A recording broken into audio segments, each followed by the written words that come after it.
Habíamos quedado en lo que eran los significados. Recuerde que estamos estudiando ciencia del idioma y arte gramatical bíblico. Entonces, lo estamos estudiando, y eso lo digo para los que se están incorporando, lo estamos estudiando desde una investigación de lo que es los géneros literarios, de lo que es las ideas centrales y de lo que es la Biblia como obra literaria. Lógicamente somos cristianos, somos creyentes y eso lo vamos a estar aplicando a nuestra vida espiritual, por supuesto. Pero la idea de verlo como obra literaria es sacar de nuestra mente los conceptos que tenemos y que arrastramos de mucho tiempo para poder hacer una interpretación. ¿Cómo se llama la buena interpretación? Elaborada y no una interpretación ingenua. Ok, estamos en la parte de significados en el segundo trimestre y empezamos hablando de los particulares. Recuerde que hablamos de la voz, hablamos de la entidad y hoy vamos a hablar de los particulares. Para poder hablar de los particulares vamos a empezar a desarrollarnos en el libro de Job. Para poder hacer un pequeño estudio del libro de Job, no vamos a estudiar todo el libro, por supuesto, vamos a estudiar tal vez unos 5 versículos para que nos dé la idea interpretativa de este libro, usando cada una de las herramientas que hemos venido aprendiendo a partir de este año. Job 1 dice así, un día.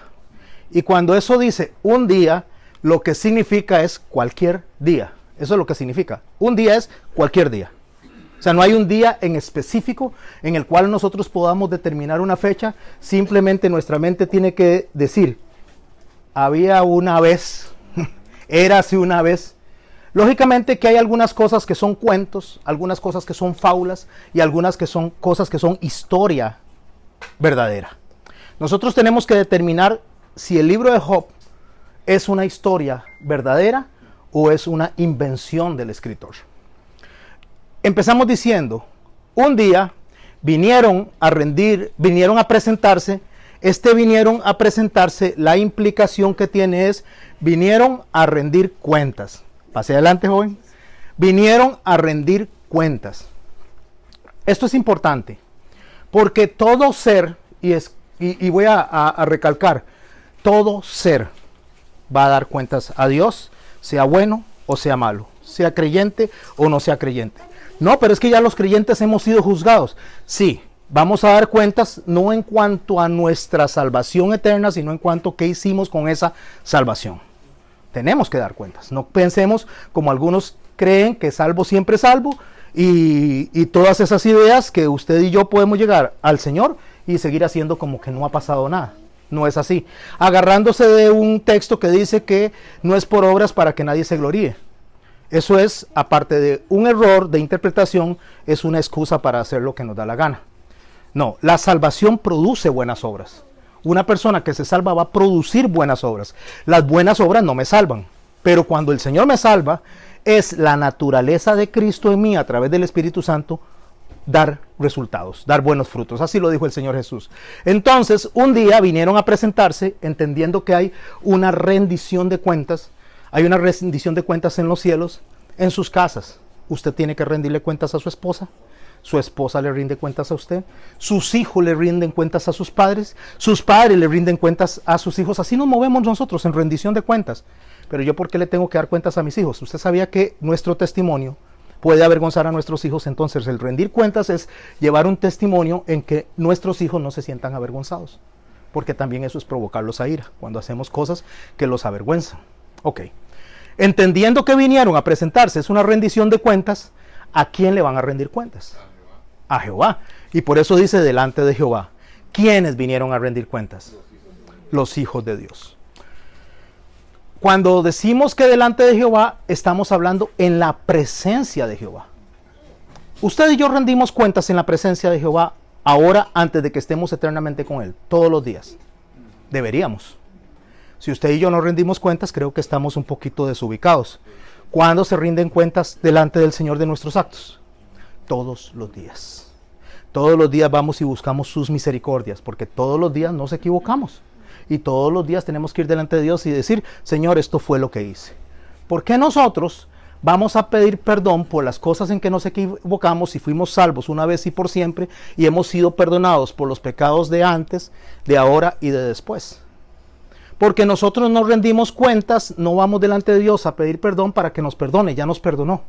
Nosotros vamos delante de Dios para reconocer lo que Él hizo y saber que violentamos, deshonramos lo que Él hizo por nosotros todos los días. ¿Quién no se equivoca? ¿Quién no peca en el día a día?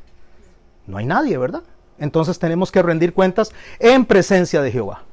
¿Quiénes? Todos los hijos de Dios. Pero aquí tenemos un problema, porque cuando dice los hijos de Dios, alguien se encontraba en ese lugar también. ¿Quién era? Satanás. La palabra que dice los hijos de Dios entre, la palabra hebrea es taubek. Esta palabra es muy importante que se la aprendan, porque cuando usted lee taubek no significa entre como formar parte de estas personas, sino con. Ejemplo. Vamos a poner un ejemplo. Imaginémonos que viene alguien y nos visita y no es parte del grupo. Está con nosotros, mas no entre nosotros. Con nosotros. ¿Por qué con nosotros? Porque puede venir y no volver. Pero una persona que está entre nosotros, permanece entre nosotros y termina con nosotros. Cuando estamos hablando de alguien que está entre el propósito de Dios, estamos hablando de una unidad compuesta. O sea, todos formamos parte de un solo grupo. Cuando estamos hablando de estar con, estamos hablando que se puede caminar junto a. Analizando esta forma de pensar hebrea, nosotros caminamos junto a Jesús o caminamos en Jesús. Los creyentes. En Jesús. No podemos caminar junto a Jesús.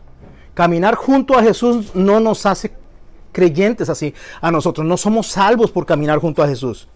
Caminó junto a Jesús Judas.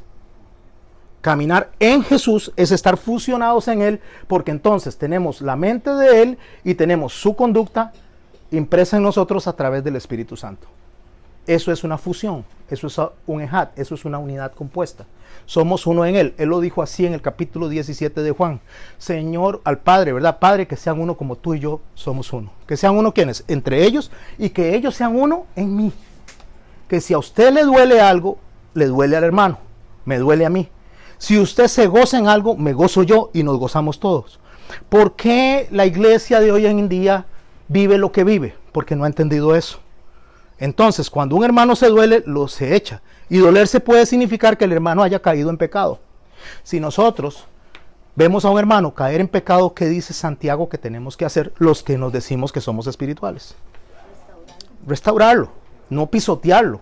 Restaurarlo, pero usualmente nuestra conducta es pisotear a la persona que cae. ¡Qué barbaridad! Vos que sos cristiano de tantos años, ¿cómo se te ocurre? ¡Qué barbaridad! ¿Cómo caíste en eso tanto que se te ha dicho? Y resulta que esa persona que hace eso al poquito tiempo está cayendo en una situación muy similar. Porque eso es lo que advierte Santiago. Debemos restaurarle con mansedumbre, no olvidándonos que en algún momento nosotros podríamos estar en la misma situación. Ok. Cuando dice taubek, entre los cuales vino también Satanás, esto es muy importante, porque está traducido o mal traducido adversario, usualmente. Usted dice, ¿qué es Satanás? Adversario. ¿Cómo se dice en hebreo? Hasatán. Pero hoy vamos a ver qué significa realmente Satanás. ¿Alguien sabe qué significa realmente Satanás? Engañador. Engañador, puede ser, sí. Pero es parte, solamente que nos falta ponerlo en acción, ¿verdad? No solamente es un verbo, es un verbo en acción.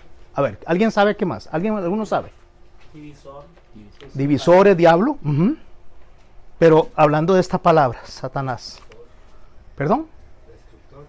Destructor. Ok, voy a decirles qué significa. Primeramente, los hijos de Dios no son hijos de Dios porque nacen étnicamente.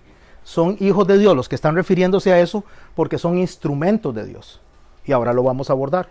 El problema es que cuando se aborda a hijos de Dios de una manera discriminada, entonces decimos que aquellos ángeles que cayeron, que eran hijos de Dios, aparentemente eso dice el texto, estuvieron con las mujeres de los hombres y tuvieron un montón de gigantes, porque no entendemos lo que significa hijos de Dios. Porque nosotros tenemos que entender que hijos de Dios o hijos del diablo no tiene que ver con un asunto de genética, tiene que ver con un asunto de herramienta, si lo puedo llamar así. O sea, ser usado. Cuando el Señor dice, ustedes son hijos del diablo, les está hablando porque ellos tienen una connotación que se parece a la de él y se comportan como él. ¿Cuál era la connotación a la que se refería el Señor? Hipócritas, mentirosos, se comportan como él. Pero cuando yo no me comporto como él y paso al otro lado, en ese momento yo soy hijo de Dios porque me conduzco como él, como Dios.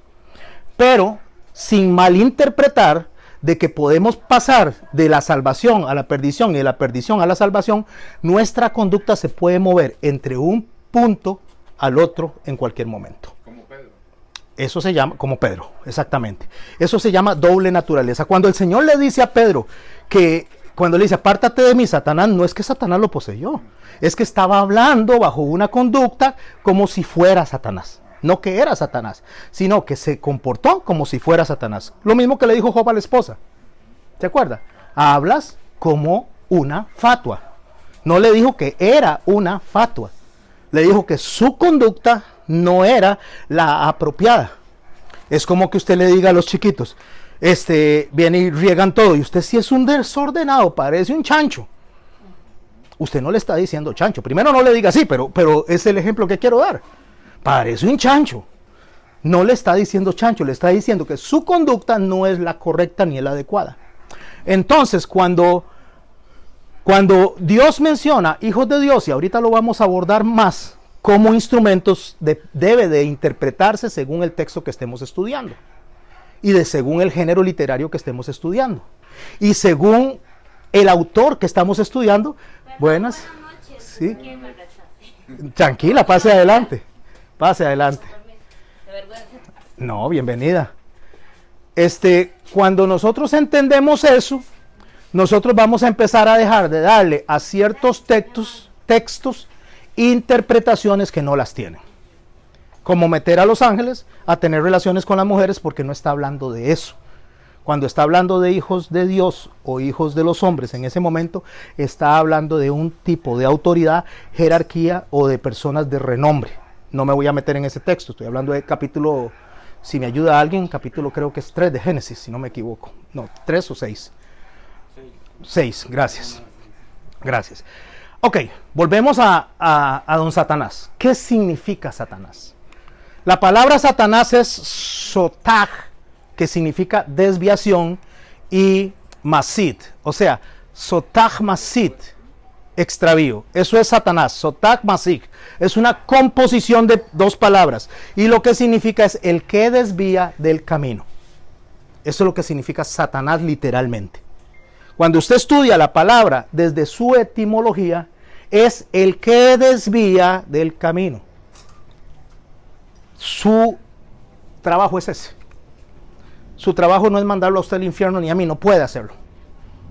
Es imposible que Satanás mande a un hijo de Dios al infierno, es imposible, porque ya ha sido sellado una vez y para siempre por el Espíritu Santo. Pero sí puede desviarlo del camino. ¿Ok? ¿Y qué hacemos con los que se van al infierno? Y estos están desviados del camino. Recuerde que nuestra vida debe ser en el sendero en el que Dios nos marca. Cuando las personas no están rescatadas, no están salvas, son parte de lo que Pablo dice, por cuanto todos pecaron, están destituidos de la gloria de Dios. Estas personas, o estuvimos nosotros también en un momento ahí perdidos. El Señor nos saca y nos pone en un camino. ¿Cuál es el camino? Jesús, Él lo dice, yo soy el camino, yo soy la verdad y yo soy la vida. El camino es que Él nos salva, nos da el conocimiento a través de la verdad para poder llegar al final de la carrera. Ese es el sendero por el que vamos. ¿Y qué hace Satanás? Satanás trata de desviarnos de ese camino. ¿Y quién es ese camino? Jesús. ¿Cómo nos desvía del camino? Aparece con un cachos y rojo y todo lleno de olor a azufre.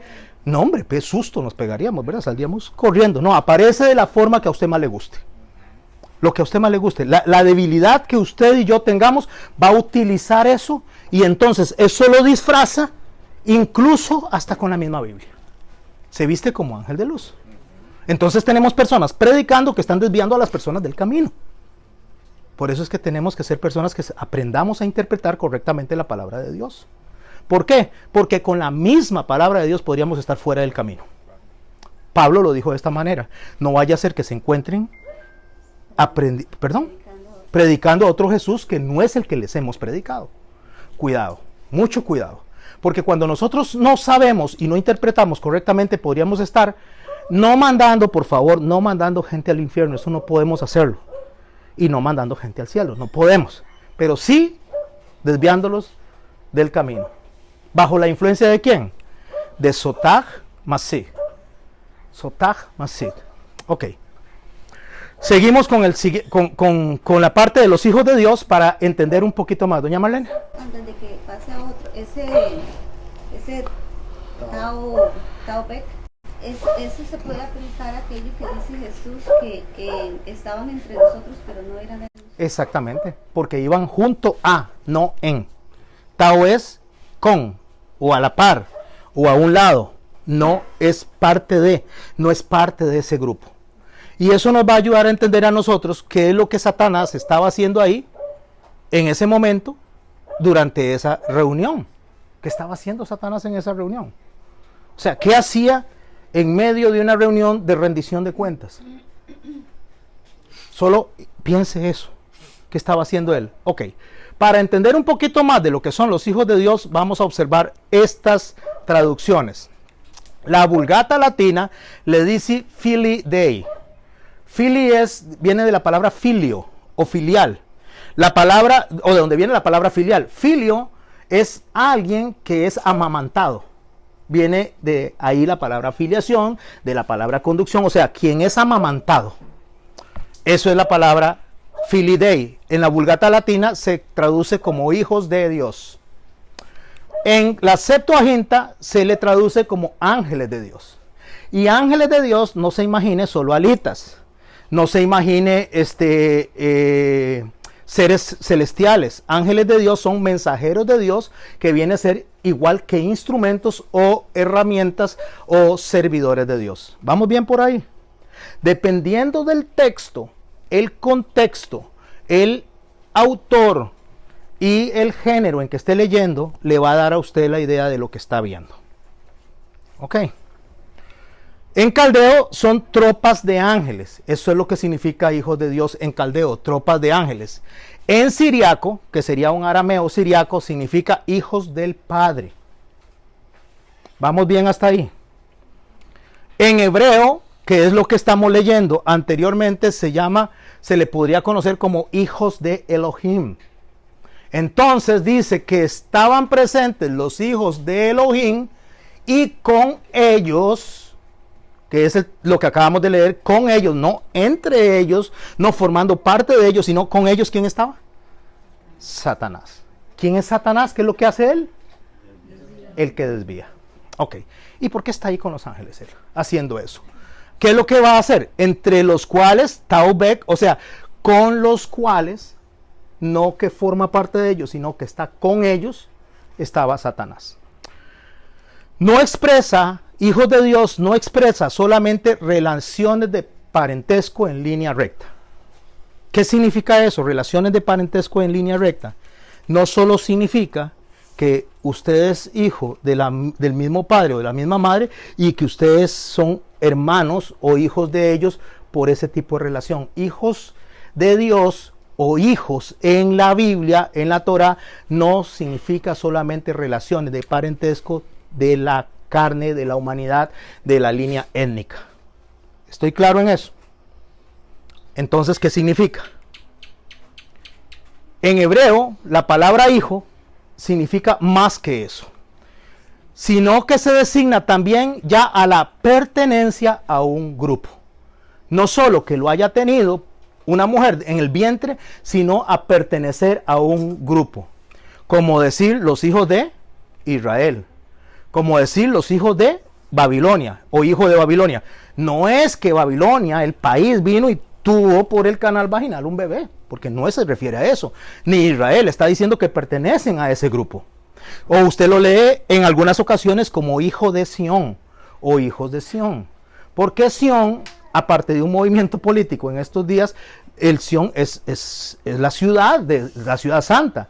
Entonces, hijo de Sión, hijos de los profetas, cuando usted ha escuchado que dice, y es que mis hijos eran hijos de los profetas y habían quedado debiendo dinero. ¿Se acuerdan de ese texto?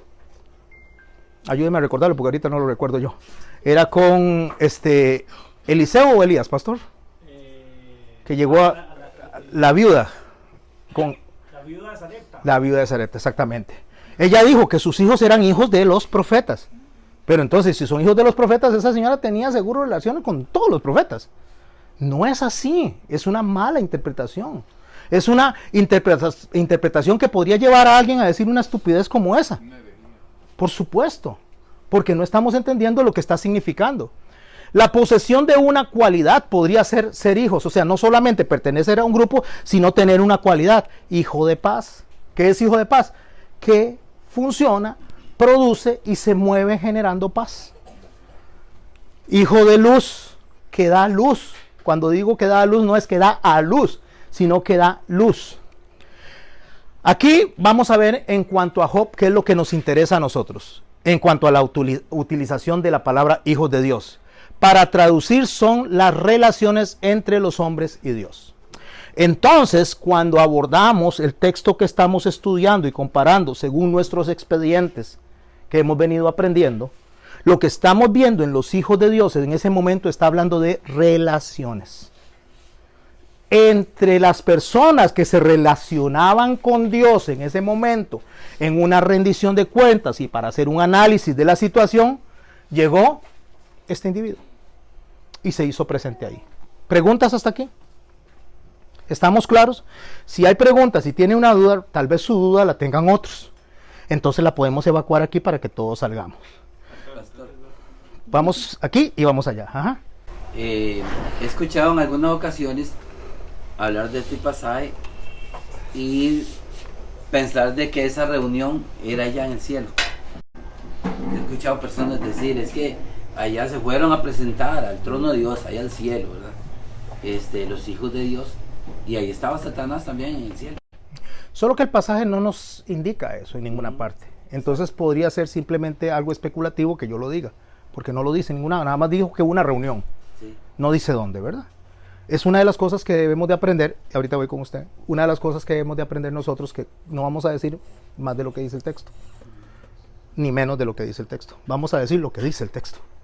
A menos que tengamos alguna herramienta en el, en las, ¿cómo se llama? En los versos secundarios o en las concordancias que nos arrojen más información, ¿verdad? Las concordancias. Pero lo que está diciendo Mario es cierto. Algunas personas dicen que es allá, algunas personas dicen que es acá.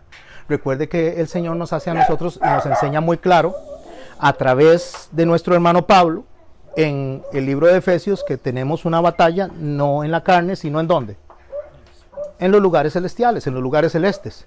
Lo que sí podemos afirmar que esta reunión fue en los lugares celestiales. ¿Dónde? No podemos decirlo, pero no es en nuestra realidad, sino en la realidad celeste. René y después.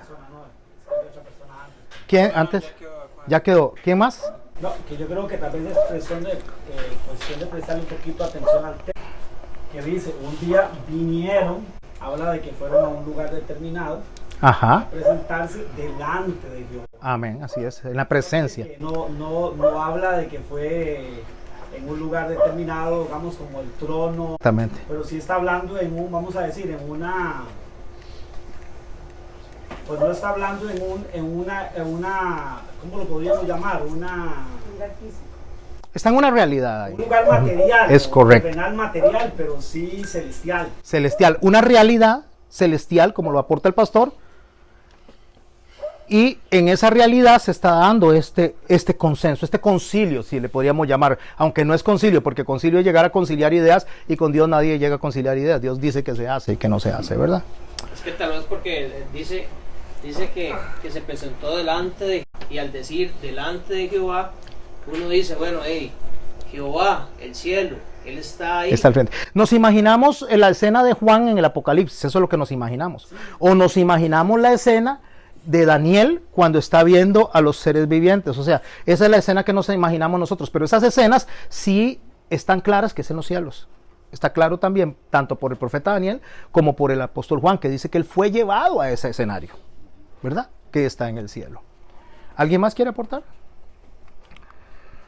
Vamos a leer Isaías 44 para entender un poco esto. No se desconecten de Job, por favor. No se desconecten de lo que estamos aprendiendo hoy. Isaías 44, en el verso 24, dice así. Así dice Jehová, tu Redentor, que te formó desde el vientre, yo Jehová que lo hago todo. Póngale atención a las partes en moradito y a las partes en rojo. Yo Jehová que lo hago, ¿qué? Todo. Yo Jehová que lo hago todo. Grabémonos eso en la mente. Y escuche las palabras que están en rojo. Que extiendo solo los cielos, que extiendo la tierra por mí mismo, que deshago las señales de los adivinos, que enloquezco a los agoreros, que hago volver atrás a los sabios, que desvanezco su sabiduría. ¿Qué captaron ahí? Soberano. Soberano, soberanía. Soberanía, yo hago. Soy el único que hace. Soy el único que tiene el control. Incluso sobre los adivinos, sobre los agoreros, todo lo que está pasando está bajo mi control. ¿Vamos bien ahí? Fue creado por él y para él. Para él. ¿Aurora? ¿Qué son los agoreros? Agoreros son personas que... Que hacen augurios. Sí, ¿cómo se le dice? Digamos, como hechicería, como aguizotero, eso. Como decir, vamos a buscar, a ver... Sí, vamos a ver esta matita que... ¡Ay! A ver qué número tiene para ver si compramos mañana lotería. Agorero ese es el que... Creyencera. Eso es la palabra mucho mejor. La gente creyencera, los agoreros. Aún en ellos hay control de Dios. O sea, ni eso se sale del control de Dios, como para qué. ¿Qué suerte tuve? No, no hay suerte. Ya lo vimos y ahora lo vamos a repasar para poder estar claros en esto.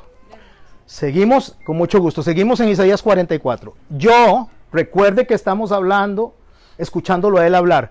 Yo, el que despierta la palabra de su siervo. Póngale por favor atención aquí a su siervo, ¿ok? El que despierta la palabra de su siervo y cumple el consejo de sus mensajeros, que dice a Jerusalén, serás habitada, y a las ciudades de Judá reconstruidas serán, y sus ruinas, ¿qué? Reedificaré. Que dice, hablando de Dios, a las profundidades secaos y a los ríos haré secar. ¿Están observando poder ahí? ¿Están observando soberanía ahí? Y dice, que dice a Ciro. ¿Quién es Ciro?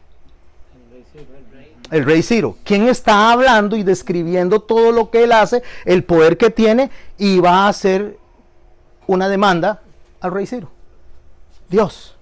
¿Y quién es el rey Ciro?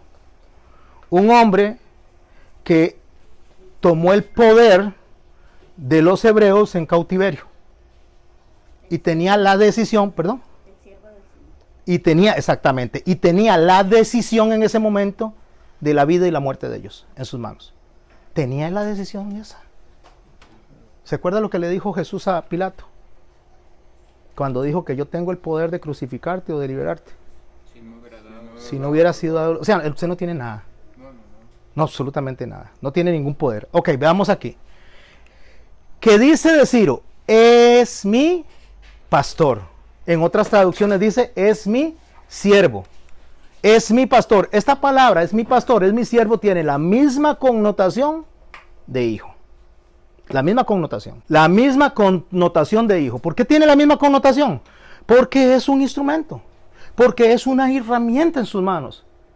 ¿Ustedes creen que Satanás es una herramienta en las manos de Dios? Sí, claro. Por supuesto. Satanás no puede hacer nada sin preguntarle a Dios. Y nada es nada. Ok. Y cumplirá todo lo que yo quiero. ¿Quién? Ciro. Va a cumplir lo que él quiere.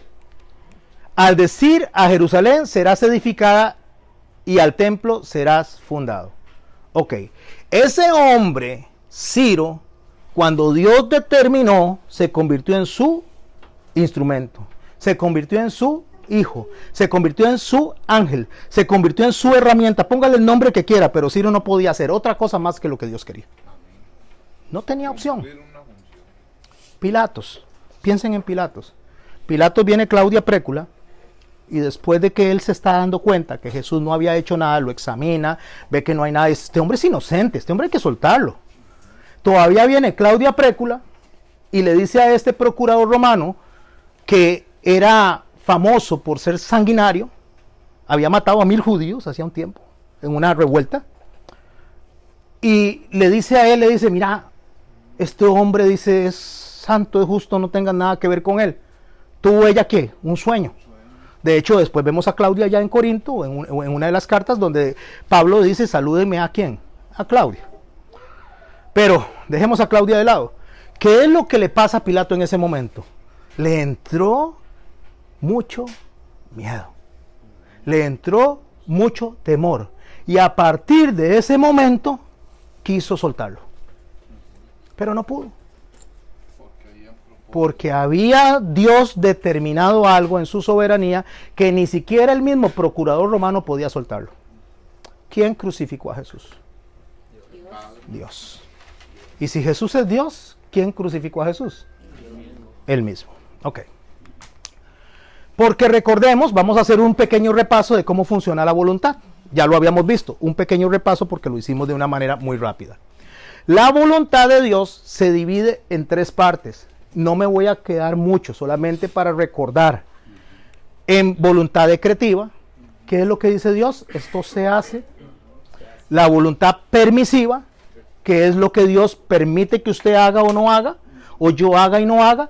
Y la voluntad de ejecución, que es que al final vamos a terminar lo que Él comenzó. ¿Cómo lo diría el autor bíblico? Lo que Dios comienza, Dios lo perfecciona y Dios lo termina. Todo esto en conjunto se llama soberanía. Podemos salirnos del decreto de Dios de salvarnos. Entonces viene Dios y dice, vamos a salvar a Alejandro. Alejandro, yo te voy a salvar, y Dios te salva, te arrastra a la salvación, porque nosotros no buscamos a Dios, no hay quien busque a Dios, no hay ni siquiera uno, no hay quien entienda, pero Dios viene y nos arrastra, o sea, nos salva en contra de nuestra misma voluntad, porque si tuviéramos que escoger, como la gente cree, y pongo comillas, a ver, ¿quiénes de los que están aquí se quieren salvar? ¿Quiénes quieren aceptar a Jesucristo como Salvador? Que levante la mano. Piense esto. Y usted dice, no, me da la gana de levantar la mano, no me da la gana de aceptar a Jesús. ¿Es su poder y su voluntad mayor que la soberana decisión de Dios? No. Entonces decimos, es que Dios es un caballero. ¿Quién dice que Dios es un caballero? O sea, ni caballos, bueno, tiene muchos caballos porque los creó, pero me refiero, él llega y le dice, ay, Rafita, mire, ¿usted quiere servirme? O llegó donde Mateo y le dice, Mateo, mira, ¿quieres seguirme? O sea, vieras qué bueno, tengo un cielo tan bueno, yo te amo tanto y quiero que me sigas, me sigue, piénselo, y me llama, o sea, ore para que el Espíritu Santo lo guíe. Me manda un WhatsApp. No, él lo vio de frente y le dijo, sígame. Punto. Él no le preguntó, él no le pidió ni la más mínima opinión. Llega a donde María. ¿Y acaso el ángel le dijo, María, ¿querés ser la madre del Hijo de Dios? O sea, ¿querés ser la madre del Salvador? María, piénselo. Mira, todas las mujeres judías están en este momento esperando eso. Todas están... No, hoy mismo, ya. El Espíritu Santo concebirá y darás a luz un hijo, al cual llamarás Jesús. Le preguntó. Ya que ella lo entendiera o no lo entendiera es un asunto de ella. Él decidió. Entonces, en este decreto, él dice, te salvo y te salvo. Punto. Ahí ni usted ni yo tenemos participación. Cuando una persona, usted va a evangelizar, es que no vamos a evangelizar, no, sí, evangelice. El Señor nos mandó. Quiero que interpretemos bien este texto. El Señor no dijo, id por todo el mundo y salvad a la gente. Eso no dice el texto. Id por todo el mundo y pregúntale a la gente si quiere que yo lo salve. Eso no dice el texto. ¿Qué dice el texto? Haga discípulos. O sea, vaya por todo el mundo y a los que yo salvo, discípulelos. Y explíqueles por qué les salvé. Y cómo lo salvé y para qué lo salvé. Eso es lo que tenemos que hacer por todo el mundo. Entonces nosotros tiramos la semilla y cuando nosotros tiramos la semilla dice, mis ovejas oye mi voz y me siguen, porque ya la salvó. No es que porque usted y yo hacemos algo o no hacemos algo, mire mi hermano, si usted y yo mañana dejamos de venir aquí, no nos discipulamos y nos vamos al perro mundo y nos hacemos, qué sé yo, hippies o lo que sea, y a partir de mañana cantamos el rasta rasta y se acabó todo eso, y alguien llega y dice, y ahora todas las personas que iban a salvarse por ustedes, no se preocupe, Dios pone a otro, porque Él los salva, solamente que los va a capacitar a través de otras personas. Usted y yo lo que somos privilegiados de poder hacer ese trabajo. Y a veces creemos que nosotros, el Señor nos tiene que rogar. Nada nos tiene que rogar. Dios no ruega nada a nadie. Nosotros le tenemos que rogar a Él. Esa es la diferencia. Que lo diga Jonás. Ok, entonces, en este decreto Dios decide. Punto. Ahora viene la parte permisiva. Aquí es un asunto donde tenemos que aprenderlo muy bien. La voluntad permisiva es lo que la gente conoce como libre albedrío. Y libre albedrío no existe, excepto a los que cayeron, porque libre albedrío significa libre caída. Cuando Dios le dio al hombre la opción de la permisividad, le dijo, de esto puedes tomar y de esto no. Si tomas de esto, ciertamente morirás. ¿Y qué hizo el hombre? Cuando al hombre se le da a escoger, escoge lo malo. Entonces escogió lo malo. Perdió la voluntad. Que lo que Dios nos da a nosotros es voluntad, no libre albedrío. Libre albedrío es que le diga, Rafito, usted puede hacer lo que quiere. Dios nos dice eso a nosotros. No, Él dice, usted hace lo que yo quiero. Él es Dios. Pero nos da a nosotros la opción de hacerlo de buena gana. Nos da la opción de hacerlo por amor.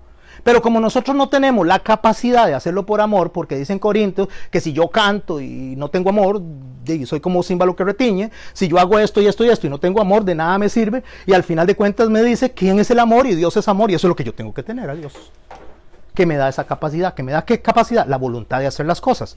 Yo doy el querer como el hacer. Eso es cuando el sello del Espíritu Santo viene.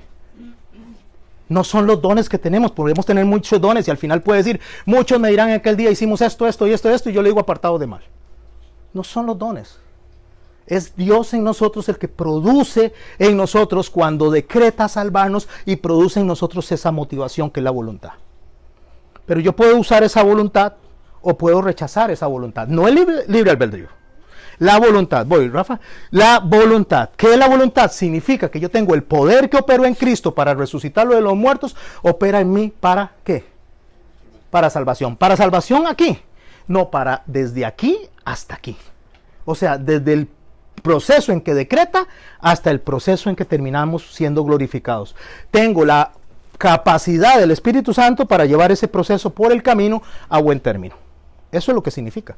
Entonces, cuando yo me salgo del camino, no me salgo del camino porque Satanás me saca. Déjeme decirlo eso, aunque es el que desvía. Yo me salgo del camino porque yo me quise salir del camino. Porque Satanás no tiene poder. Pero cuando yo me descuido, cuando ya yo no me disipulo, cuando ya yo no oro, cuando ya yo no me tengo esa comunión con Dios, en ese preciso momento Satanás viene y usa sus influencias, a las cuales se le llaman maquinaciones de Satanás, para desviarlo. ¿Vamos bien hasta ahí? Entonces, en esta voluntad permisiva, más que libre albedrío, es poder ejercer lo que Jesús dijo. Jesús dijo esto en el Getsemaní: es posible que pase de mí esta copa. 3 veces. ¿Será que él no sabía? Por supuesto que sabía. Cuando él pregunta eso es para que usted y yo sepamos que hay cosas que no tienen negociación, que hay cosas que hay que hacerlas y hay que terminarlas. Y si fuimos llamados para una labor, esa labor debe terminarse. ¿Y cuál es el gran mandamiento? ¿Y de hacer qué? Discípulos. ¿Y cómo usted va a discipular si no se discipula? Entonces, para discipular tenemos que discipularnos. Para poder tener la herramienta y enseñar a otros, tenemos que aprender. ¿Cuánto dura ese aprendizaje? Toda la vida. Así que si alguien pensó que va a venir aquí y en el primer certificado, el primer año se va y quedó concluido, déjeme decirle que cuando se lleve el bombazo se va a dar cuenta que todavía necesita seguirse discipulando. ¿Cuánto tiempo? Toda la vida. Toda la vida necesitamos discipularnos. ¿Quién nos discipula después de que Jesús se fue en este momento? Jesús vino, murió, resucitó. Estoy pendiente con usted, ¿verdad, Rafa? Murió y resucitó, y después de que resucita, Él se va y listo, nos dejó huérfanos. Mandó al Consolador, quien nos guiará a toda verdad y les hablará de mí. Pausa, don Rafa, perdón. Que si fuera así, que Dios nos permitiera hacer todo lo que nosotros queramos, no nos hubiera dejado su palabra, que es el manual por el cual debemos guiar nuestra vida. Por supuesto. Nosotros no hacemos lo que queremos. Hacemos lo que Dios nos permite que hagamos. Y entre lo que nos permite que hagamos, lo principal es adorarlo de la forma correcta. Dime. Cuando usted dice sobre el Espíritu Santo, de que lo dejó como consolador, cuando Jesús estaba en la tierra, por eso él dice, os conviene que yo me vaya. Os conviene, correcto. ¿Por qué? Porque él no iba a poder estar en todos los lugares. Por supuesto. Él iba a estar en un lugar y acuérdense que él pasaba para otro lado, iba a otro lado y estaba aquí, estaba por aquí. Exactamente. Y lo seguía. Más cambio, al irse y quedar el Consolador y estar el Espíritu Santo, iba a estar en todo lado, en todo momento y a toda hora. O sea, su omnipresencia, gracias Guillermo, su omnipresencia se hace manifiesta cuando Él deja el Espíritu Santo. Entonces en ese momento está con usted, conmigo y con los de África y de Asia, en este mismo instante, en todo lado. ¿Qué está haciendo? ¿Qué es lo que está haciendo el Espíritu Santo? ¿Mortificándonos la vida? No, recordándonos lo que Él dijo, enseñándonos lo que Él dijo, guiándonos a hacer lo que Él dijo. Eso es lo que está haciendo el Espíritu Santo. Y para eso nos dio esa herramienta. Después la ejecución, la voy a decir rápidamente. La glorificación es cuando nos levantamos ya glorificados para poder continuar eternamente con Él. Pero me voy a devolver al centro. Doña Marlene. No, sí, con levantar. Bueno, está bien. Es que yo estoy así. ¿Ve? Está bien. En la voluntad permisiva, ahora sí entendemos de que nosotros no tenemos libre albedrío, sino que tenemos fuerza de voluntad. ¿Qué fue lo que le dio Adán a Satanás? Su voluntad. ¿Qué recuperó el Señor en el Getsemaní? La voluntad que se había sido entregada. ¿Y qué hizo con esa voluntad cuando la recobra? ¿A quién se la da? Al Padre. Que se haga tu voluntad y no la mía. O sea, nos dice a nosotros, ustedes hacen lo que el Padre dice. Ahí restablece. Restablece la comunión, restablece la relación, restablece lo que Dios quería para nosotros desde el principio, hacer lo que Él dice. Y entonces Dios es un tirano. No, mis hermanos, no es un tirano. Dios nos dio a nosotros toda la herramienta para que vivamos bien, porque Dios quiere que estemos bien. Nosotros cuando rechazamos esa voluntad de Dios que nos dice, no mate, no robe, no murmure, no adultere y muchas cosas más, estamos rechazando el estar bien. Y nos ponemos en una situación de estar mal. ¿Quién nos pone en esa situación? ¿Satanás? No, al creyente no. Nos ponemos voluntariamente, porque le quitamos la mirada a Cristo, que nos dijo cómo actuar, y la ponemos al que desvía del camino. Pero yo le puedo decir a ese que desvía el camino que no. Eso es lo que dice el Espíritu Santo, eso es lo que dice la palabra de Dios. Y que eso que operó en Cristo para resucitarlo de los muertos, por favor, pensemos en esto. Jesús murió. Y escuche lo que dice Jesús cuando muere. Yo doy mi vida. Ahora sí quiero hablar. Yo doy mi vida. Nadie me la quita. Yo la doy y la vuelvo a tomar. ¿Qué significa eso? Que ni la muerte tiene poder en ese momento en Jesús. ¿Por qué? Porque el Espíritu Santo, que es el mismo, lo levantó de los muertos. Y ese poder tan extraordinario opera en usted y en mí. ¿Podemos entender esa magnitud? ¿Doña Marlene? Bueno, dos cosas. Primero que cuando dice el que desvía el camino, a los primeros creyentes se les conocía como los del camino. Ajá. Después que... No como cristianos, sí, así como los del camino. Los del camino. Y después que cuando Dios nos encuentra a nosotros y nos salva, Él nos capacita para obedecer. ¿Es correcto? Es lo que hace, porque nosotros sin Él somos incapaces de poder obedecer. Entonces Él nos capacita para poder obedecer. Ok, esto que está diciendo doña Marlene es muy importante. No es que nos dice obedezcan y no nos da la herramienta. Nos dice obedezcan y nos capacita con la herramienta para poder obedecer. O sea, hay un poder en nosotros. ¿Cómo se llama? Espíritu Santo. Él nos capacita. Ok. Ahora, seguimos en el centro. En esa voluntad permisiva hay en Dios una división de esa voluntad. Como le digo, ya lo habíamos visto, pero es bueno repasarlo porque nosotros en toda la Biblia tenemos que entender de soberanía, que es el mensaje central de toda la Biblia. Dios es soberano. Y cuando yo entiendo tu soberanía, mi hermano y mi hermana, te trae paz, te trae consuelo. Entiendes que las cosas pasan con un propósito y que ese propósito va más allá del entendimiento. Cuando yo me muevo entendiendo la soberanía de Dios, dejo de comportarme como un terrícola, como un silvestre, y me comporto como una persona que sabe que Dios va a terminar y va a concluir esa obra que un día comenzó. Ok. En esa permisividad, la soberanía de Dios se divide en dos: activa y pasiva. ¿Qué libro estamos estudiando ahorita? Job. Activa y pasiva. No se desconecten de eso porque es lo que estamos viendo. ¿Cómo funciona la voluntad activa de Dios? Es lo que conocemos nosotros como milagros. Ok, ¿cuál es la voluntad activa?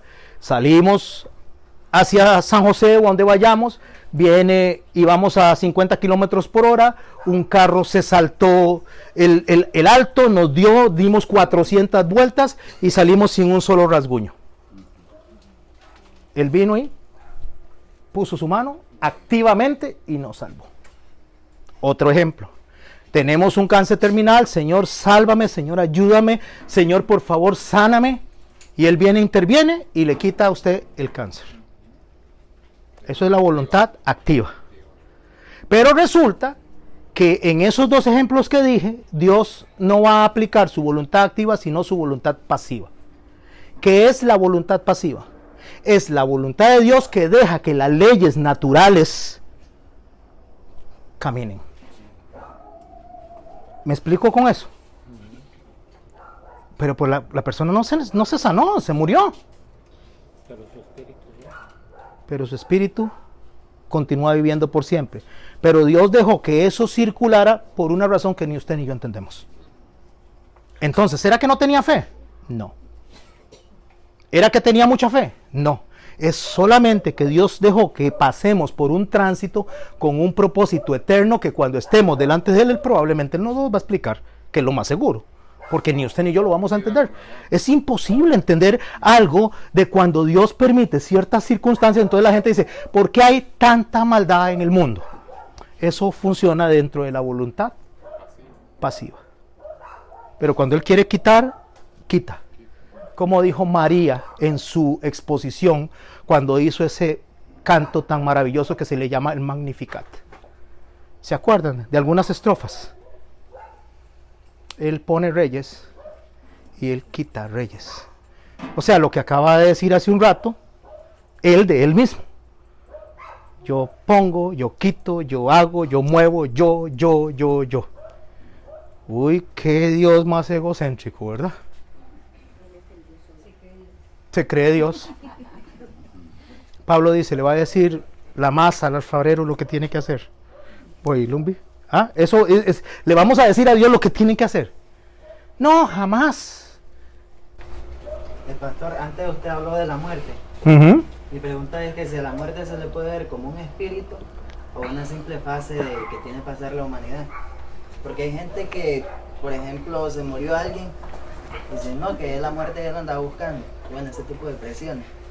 Entonces, la muerte se debe entender en varias connotaciones desde la instrucción bíblica. Nosotros entendemos que muerte es dejar de respirar. Esa es una connotación.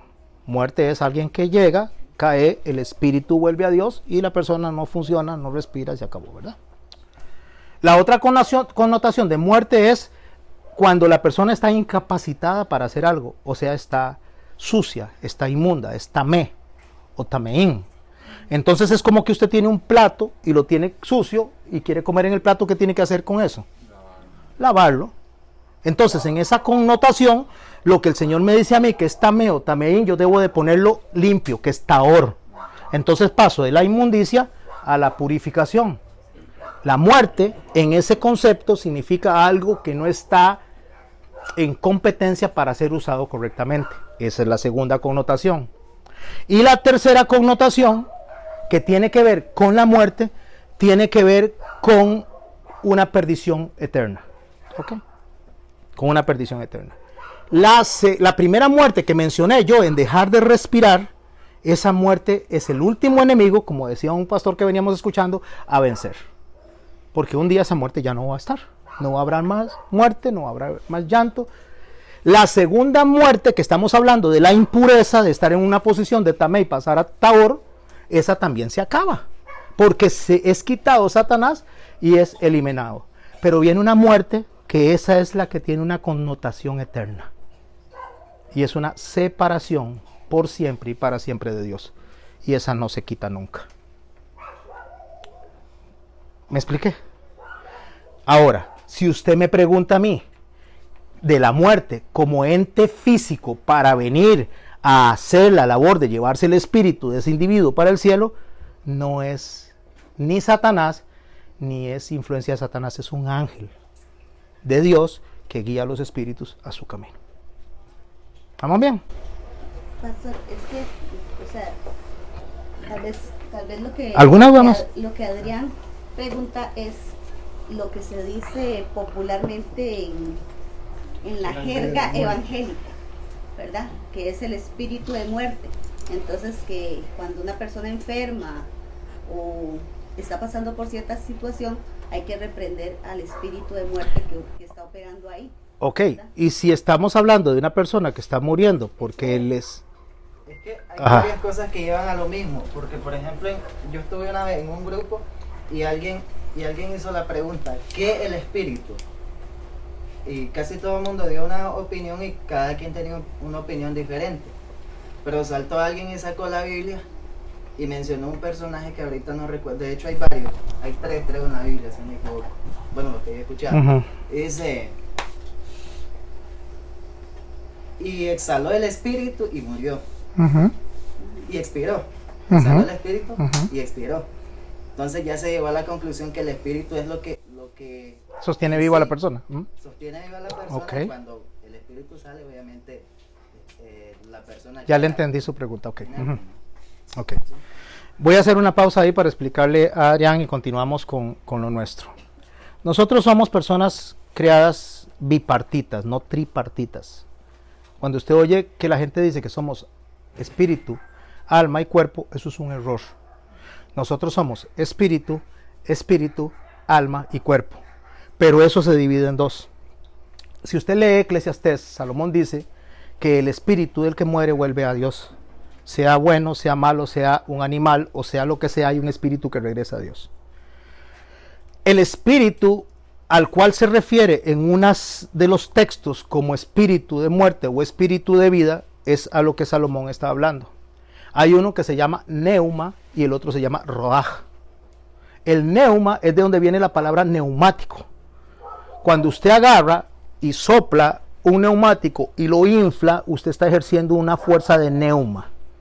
Cuando Dios pone en el hombre o pone en cualquier ser creado el espíritu de vida, está hablando del neuma. Ahora, ¿qué sucede con el neuma? El neuma es como la batería de los conejitos de Duracell. Cuando usted le quita la batería al conejito, ¿qué pasa? Se cae. Bueno, el neuma es la fuerza que nos tiene a nosotros aquí. Cuando el espíritu sale del cuerpo, que es el neuma, el cuerpo deja de funcionar y se muere. Pero ese espíritu no tiene que ver con el alma ni tiene que ver con el Espíritu Santo. Es solo una fuerza, y ese espíritu que es fuerza, eso sí es fuerza, ¿verdad? Porque el Espíritu Santo es una persona, no es una fuerza. Ese espíritu que es una fuerza, que la gente lo confunde y entonces dicen que el Espíritu Santo es una fuerza, esa está en los animales y está en cualquier ser vivo. Los pescaditos, cualquier ser vivo tiene un espíritu que le da vida. Eso es parte de Dios mismo. Es la vida de Dios mismo. Es lo que se generó en el Génesis cuando Él vino y le dio vida a todo, creó todo.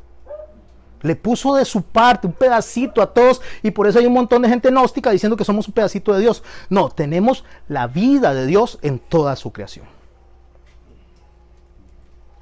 Ahora, el hombre es hecho con cuerpo y el espíritu para mover ese cuerpo. Y el hombre es hecho con alma y el Espíritu Santo para dirigir esa alma. Cuando el hombre peca, el espíritu ruaj que está en el alma, ese se va, pero el cuerpo sigue viviendo, porque no es el mismo espíritu.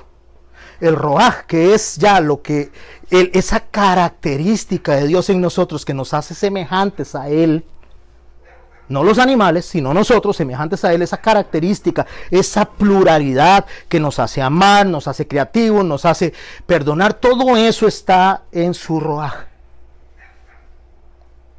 Cuando el hombre peca, el ruaj, que es el Espíritu Santo o ruaj, se separa y el hombre vive por 1000 años más, hasta que el neuma le es quitado.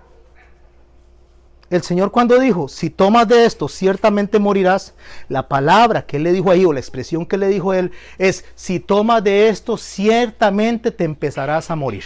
Eso fue lo que dijo, no morirás, te empezarás a morir. ¿Por qué? Porque el hombre se empezó a podrir. Usted sabe que desde que nacemos nos empezamos a podrir, porque no podemos vivir eternamente hasta que no seamos revestidos de un nuevo cuerpo en la resurrección final. Entonces, su cuerpo y mi cuerpo, cuando morimos, va a ser resucitado en un cuerpo glorificado. Cuando usted me pregunta eso, de que la gente habla del espíritu que se va del cuerpo, está hablando del neuma, no del ruaj. Y el neuma, quien lo da y lo quita, es Dios. Sí, el neuma es lo que Él pone para que usted y yo vivamos. Y cada persona tiene el día y la hora escrito en que va a morir. Ni antes ni después. ¿Y el ruaj cuando una persona nace de nuevo? El ruaj cuando nace de nuevo, y es a través de nuestro Señor Jesucristo que Él nos lo da en la forma decretiva. Bien, estamos bien ahí. Cuando el ruaj se sella con nosotros, nunca más se vuelve a separar. Nunca más. Ah, pero es que hay gente que se desvía. Sí, se desvía, pero el Señor lo va a contristar y probablemente lo deje caminar dentro de la voluntad, ¿qué? Permisiva, pasiva, a ver hasta dónde va a llegar. Pero no lo va a dejar perderse. Si es necesario, le va a quitar un ojito, le va a quitar un bracito, le va a quitar, hablando de una forma figurada. Había un hombre, un monje, a ver si me acuerdo, no era Jerónimo, era... Tal vez el pastor se acuerde cuando me escuche dar el ejemplo. Este hombre tomó muy literalmente lo de sacarse el ojo y lo de cortarse el brazo, ¿verdad? Y dijo, si esto es lo que no funciona y si esto es lo que me hace pecar, me lo quito. Y quedó eunuco. Después la Iglesia Católica lo expulsó por haberse hecho semejante caballada, ¿verdad? Y entonces ¿se acuerda cómo se llama ese pastor ese? Sí, recuerdo el personaje. El personaje, sí. Bueno, no lo recuerdo, si lo recordamos en el camino, o sea, él literalizó eso. Pero no podemos literalizar lo de los espíritus de la misma manera. Cuando usted le dice a una persona que le quieren ministrar el espíritu para sacar ese espíritu de muerte, pienso yo que la forma correcta es buscar, orar para que esta persona no sea más influenciada por el que desvía el camino y lo quita de un estado de etador para ser usado dentro de la adoración de Dios y pueda regresar al camino y pueda seguir adorando a Dios. Es lo como deberíamos de usarlo. No empezar a sacar demonios locos por ahí y por allá, porque no hay comunión entre la luz y las tinieblas. No pueden ser los cristianos ser posesionados por un demonio, eso es mentira. Y cuando usted oye a alguien que dice, venga para sacarle los demonios, hacerle liberación, mire mi hermano, cuidado, porque entonces está diciendo que el poder de Satanás es mayor que el del Espíritu Santo. Que hay una influencia, sí, pero no una posesión. Son dos cosas muy diferentes. Hago eso, si le quedó bien, continuamos. Perfecto. ¿Los demás están claros en eso? Somos bipartitos, acuérdese. Para terminar eso, bueno, entonces viene el ángel de muerte y es el que guía el alma. Y es un ángel de Dios, es bueno. Sí, pero digamos, se le llama ángel de muerte porque es el que le toca guiar esa alma. Fue el que llegó en la noche, a llevarse a los primogénitos. No era maluco, era el destructor, es el ángel de muerte, porque es el que quita el neuma. ¿Estamos bien hasta ahí? Se les abrió el entendimiento en muchas cosas. Y el roaj. El roaj es el Espíritu Santo. Roaj. Lo que queda es el sarca. Es correcto. Lo que queda es la carne. Gracias, don Memo. Seguimos, ¿verdad? ¿Qué estamos estudiando? El libro de Job. Allá lo tenemos en la esquina con un montón de ronchitas, ¿verdad? Seguimos leyendo para poder ir analizando. A ver cómo estamos. Me quedan 55 minutos. Perfecto. Aquí somos muy puntuales para comenzar y puntuales para terminar. Y dijo Jehová a Satanás: ¿de dónde vienes?, le pregunta. Respondió Satanás a Jehová, dijo: de rodear la tierra y andar por ella. Ahí andaba inspeccionando, ¿verdad? Se andaba moviendo por todo lado. Déjeme decirle que Satanás no puede estar en dos lugares a la vez, nunca. Él no es omnipresente. El único lugar donde él estuvo presente fue en el aposento alto, cuando se le metió a Judas, porque así lo dice el texto.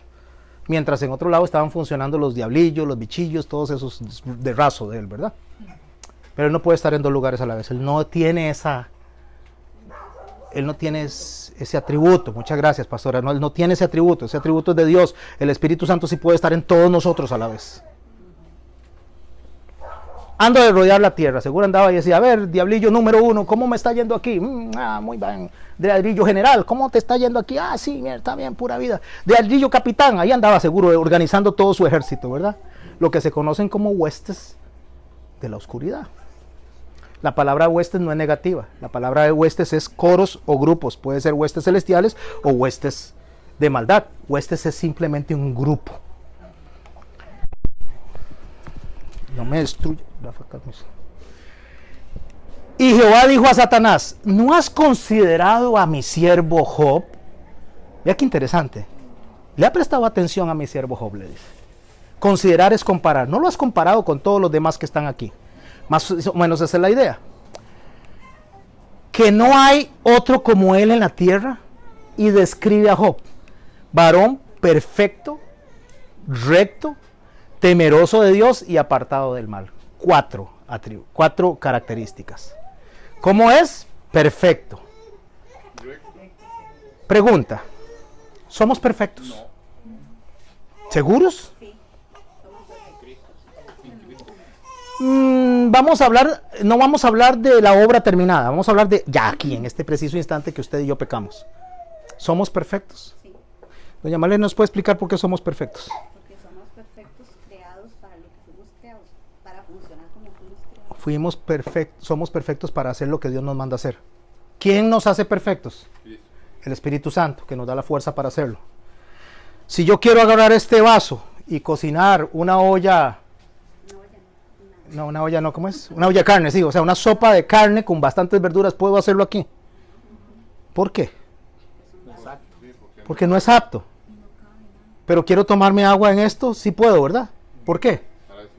Porque para esto fue diseñada. O sea, esto es perfecto para beber agua, para transportar líquidos, es perfecto para eso, pero no es perfecto para cocinar sopa. Nosotros fuimos diseñados ¿para qué? Para adorar a Dios. Entonces, ¿somos perfectos para qué? Para adorar a Dios. No dice que no somos personas que no pecamos. No es que no pecamos, es que somos perfectos para adorar a Dios. ¿Y qué hacía Job todos los días?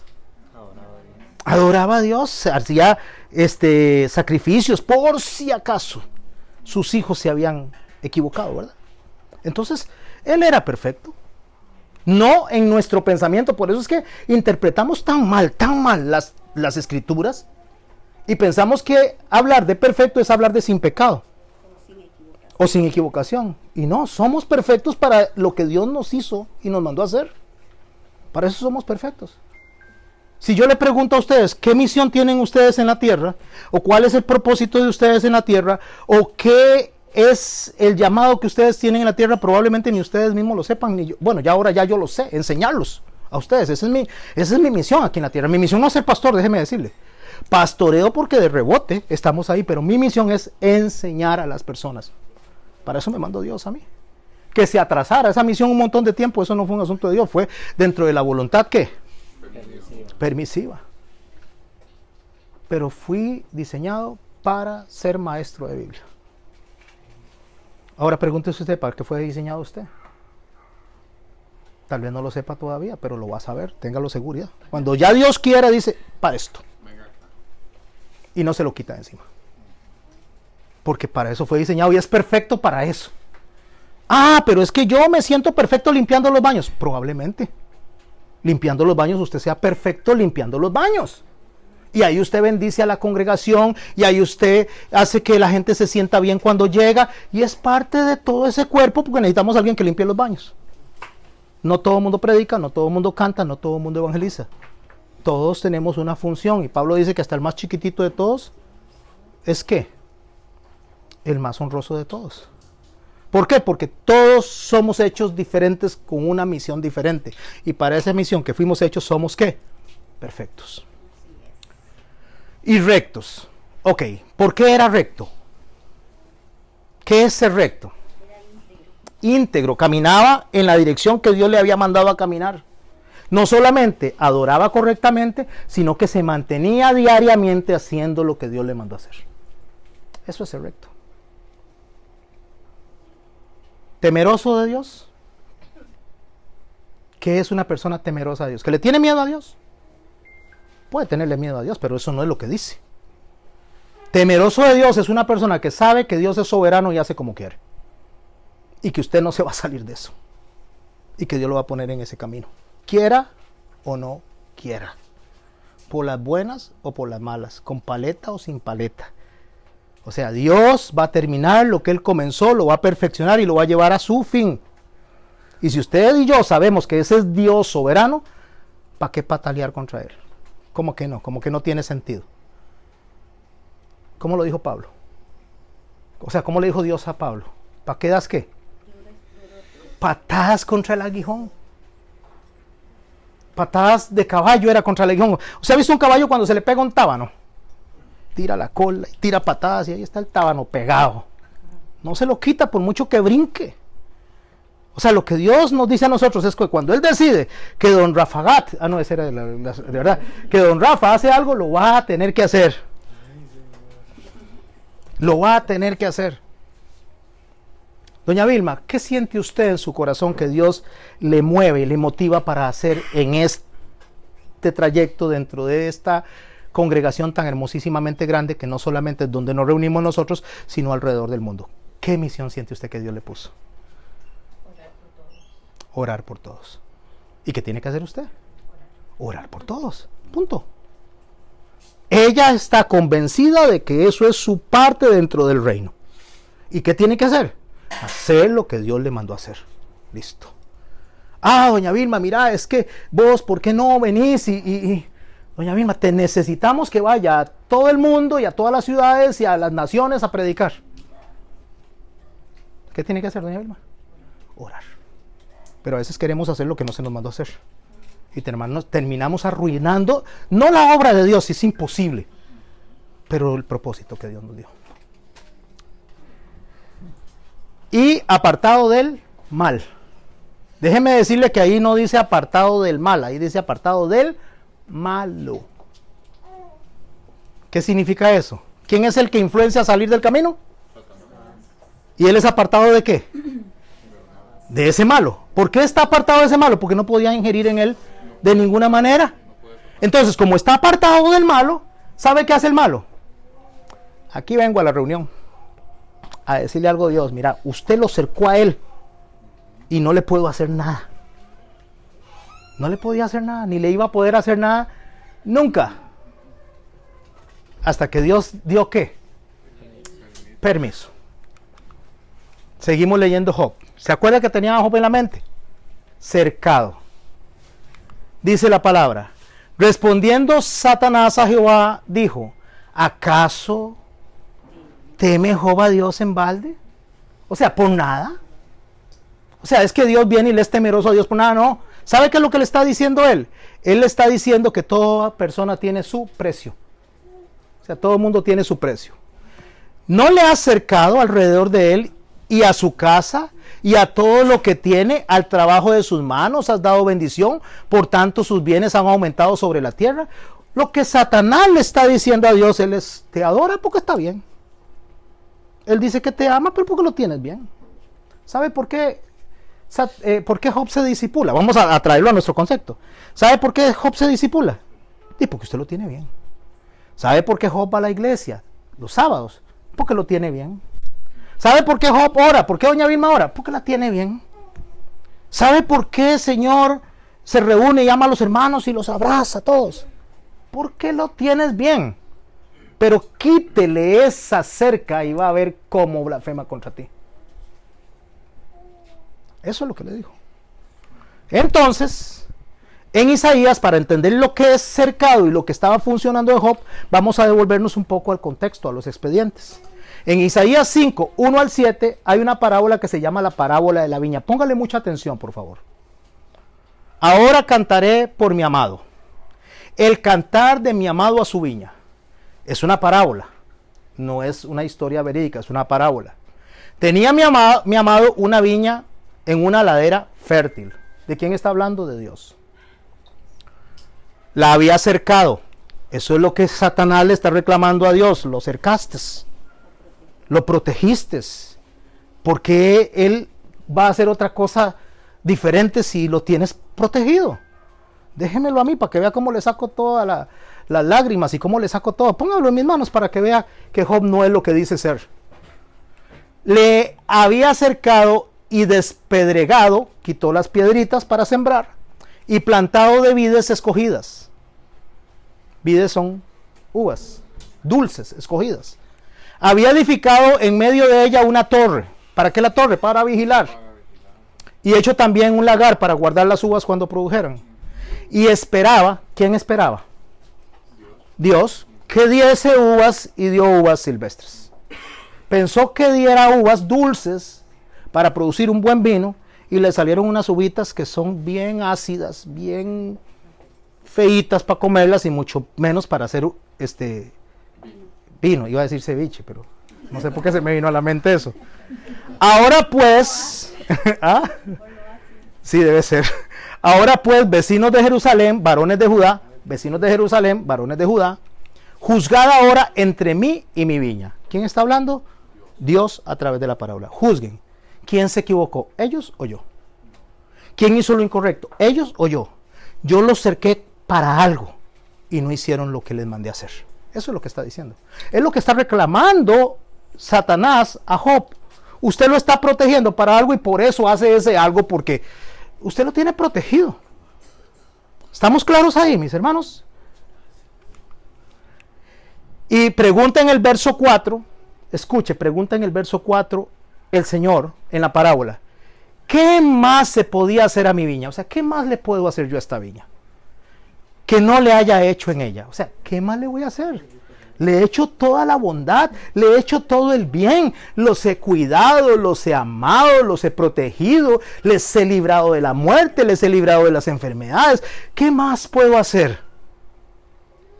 Como esperando que diese ¿qué? Uvas. Y ha dado uvas silvestres. Déjeme decir que los dos eran uvas.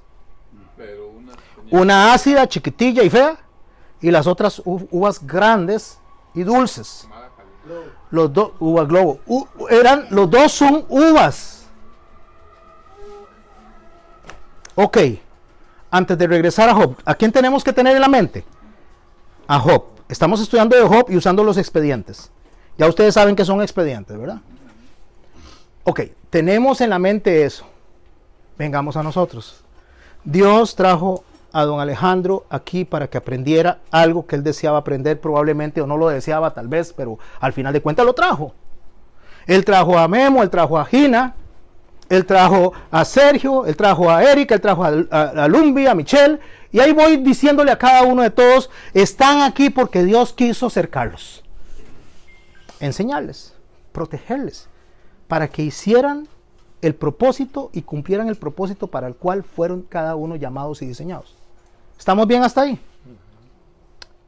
Él trajo a Rafahat y él me trajo a mí. Josefat, a Josecap. Él, todos los que estamos aquí estamos bajo un propósito perfecto de Dios. ¿Qué vamos a hacer con eso? ¿Vamos a salir y seguir viviendo la vida loca?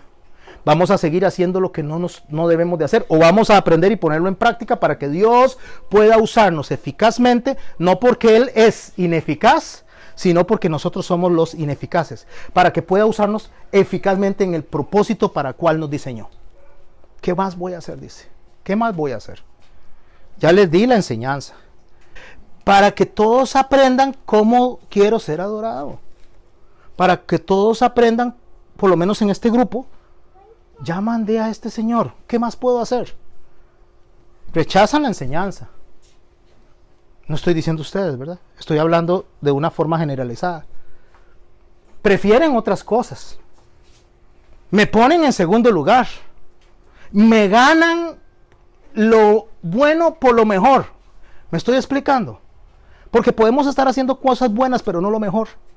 Era lo que le estaba pasando a Marta. Marta estaba afanada y turbada con muchas cosas.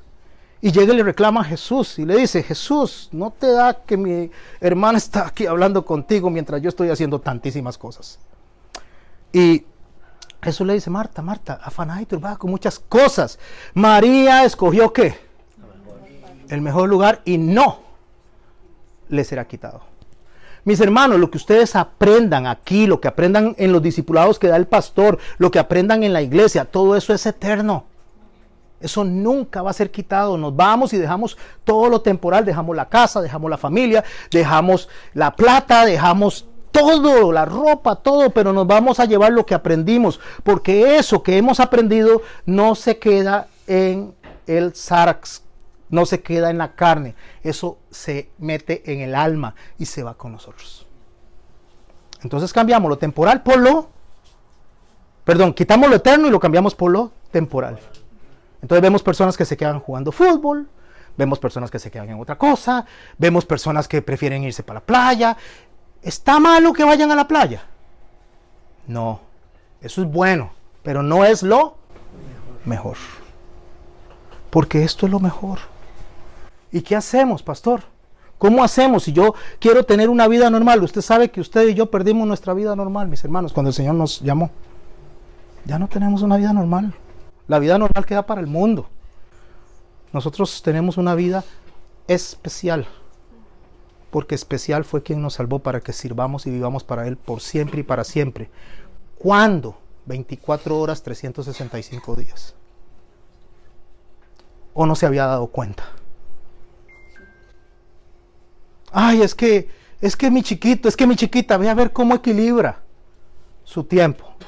Pero cada vez que usted pierde una lección de discipulado, sea donde sea con el pastor, sea conmigo, o incluso en sus propias casas, entre ustedes, están perdiendo vida, y están perdiendo vida en abundancia. Porque esta es la vida eterna, dijo el Señor, que conozcan al Padre, a ti, al único Dios, y a Jesucristo su Hijo. ¿Y dónde lo conocemos? Si no es aquí. O lo conocemos en la playa, o lo conocemos en un bar, o lo conocemos viendo el partido del Manchester con Saprissa, y viene Saprissa y golea al Manchester. Bueno. No, ¿verdad? No, perdón. Disculpe, es un momento, un lapsus de equivocación. Una profecía. ¿Qué no he hecho ya? O sea, Es el Manchester de Security. pastor, no sea así. ¿Qué no he hecho ya? O sea, ¿qué no he hecho ya para que ustedes entiendan? ¿Qué no he hecho ya? ¿Cómo es posible? Es lo que diría el Señor. ¿Cómo es posible que he dado todo lo que he dado? He cambiado todo lo que he cambiado, entregué a mi hijo, les di al Espíritu Santo, les di a los apóstoles, les di a los maestros, les di todo lo, y aún al día de hoy todavía no entienden. Y siguen poniéndome en segundo y tercer lugar. ¿Y cuál es el mandamiento que está por encima de todos? Por sobre todas las cosas. ¿Y sabe qué es sobre todas las cosas? Sobre todas las cosas es sobre todas las cosas. No sé qué es lo difícil de entender ahí. No sé qué es el estudio etimológico y teológico de 1000 años que tenemos que hacer para entender que Dios quiere tener el primer lugar siempre. Siempre. No un ratito, es siempre. ¿Qué más podía hacer? Dice. ¿Qué más podía hacer? Estoy en Isaías, pero estamos conectados ¿a quién? Job. ¿Qué más podía hacer a mi viña que yo no haya hecho en ella? ¿Qué más podía hacer? ¿Cómo esperando yo que diese uvas ha dado uvas silvestres? Estoy esperando que me adoren, estoy esperando que me honren, estoy esperando que me agraden. ¿Y qué están haciendo? Lo contrario. Ok, volvemos a Job, pero antes le voy a hacer una pregunta. Género literario de Job. Lírico. ¿Qué más? ¿Qué más aporta? Es importante lo que vamos a... Narrativo. Poesía. Poético, ¿ok? Lírico, poético. Está bien porque la poesía es parte de la lírica. Es poético. Si es poético, implica que podría ser una historia inventada, imaginada por un poeta o no. En esta apartada orilla la luna más clara brilla. ¿Quién dijo eso? No sé quién lo dijo, pero es un poema. Eso es de Shakespeare. De Shakespeare. Qué bárbaro como estoy yo. Bárbaro. Otro, ¿alguien sabe un poema de alguien más? Un pedacito. Sí, dígame un pedacito de un poema. No, porque no son bíblicos. No importa, dígame uno. Mientras no diga una tontería. ¿Ves? Un pedacito, dígame un pedacito de un poema. Pequeño, una estrofa. Sí, una estrofa. Puede una gota de lodo sobre un diamante caer. Puede también de este modo su fulgor oscurecer. Pero aunque el diamante todo se encuentre de fango lleno, el valor que lo hace bueno no lo perderá ni un instante. Y ha de ser siempre diamante por más que lo manche el cieno. No sea tan bárbaro. Un aplauso aquí a mi hermano, por favor.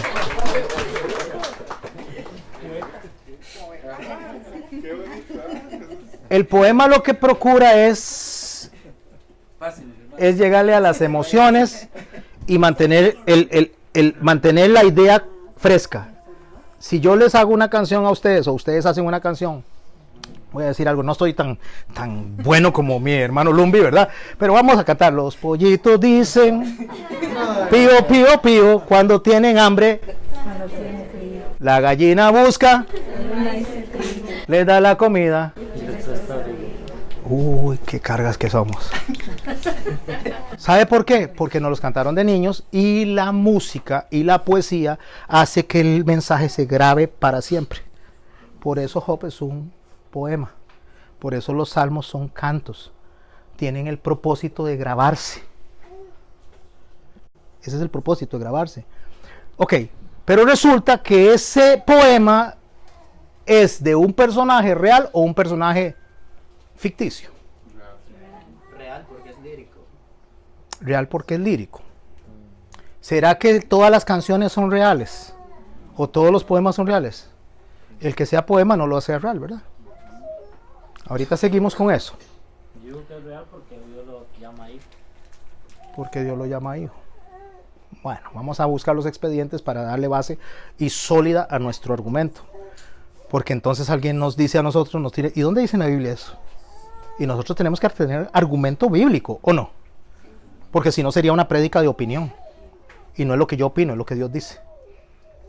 Porque entonces decimos que la ballena se tragó a Jonás. Y es un pez hecho para la época.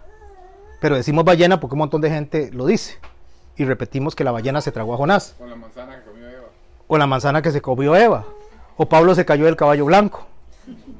¿Ah? O manos que ya nunca estarán vacías. O a Dios rogando con el mazo dando. Y todo eso está en la Biblia. Según nosotros, ¿verdad? Porque alguien lo dijo y alguien lo repite. O no puede caer una hoja de un árbol si no es por la voluntad de Dios. Quijote de la Mancha, capítulo 3 del libro de Miguel de Cervantes, de lo que le dijo Don Quijote a Sancho Panza. No está en la Biblia. Entonces, si yo pregunto que ustedes y yo me digan si Job era un personaje real, no me lo digan porque alguien lo dijo, díganmelo porque la Biblia lo dice. Porque es la única forma en que usted y yo nos convenzamos de que Dios está hablando de una historia real, ¿o no? Idea central, los que hicieron la tarea todos.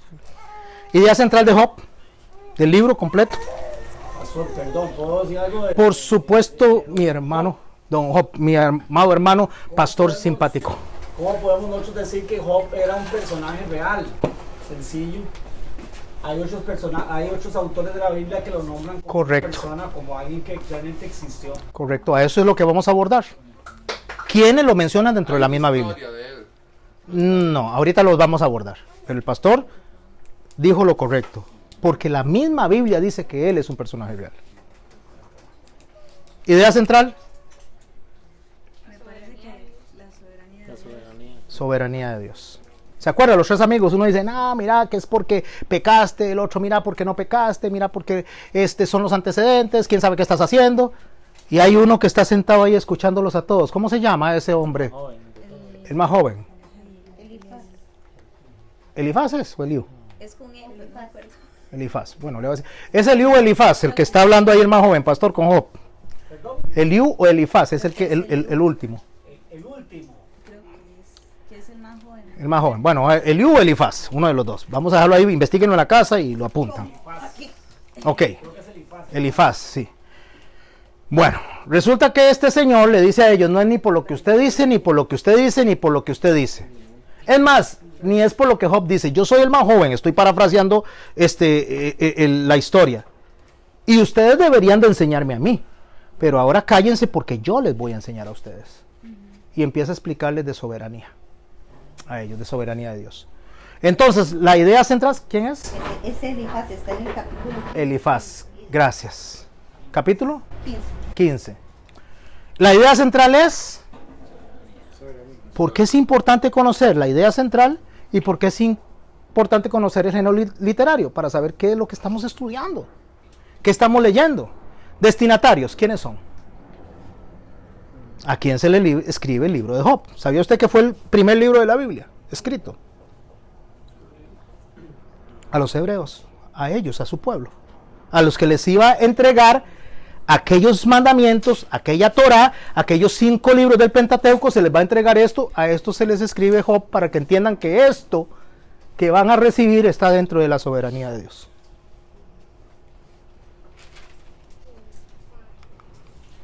Job 1, entendiendo algo.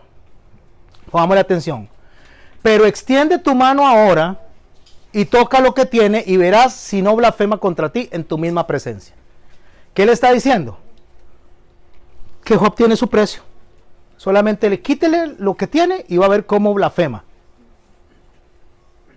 En tu propia presencia. ¿En dónde está Satanás? En la presencia de Dios. ¿Quién está con Satanás en la presencia de Dios? Los hijos de Dios. ¿Y dónde está Job? En la tierra.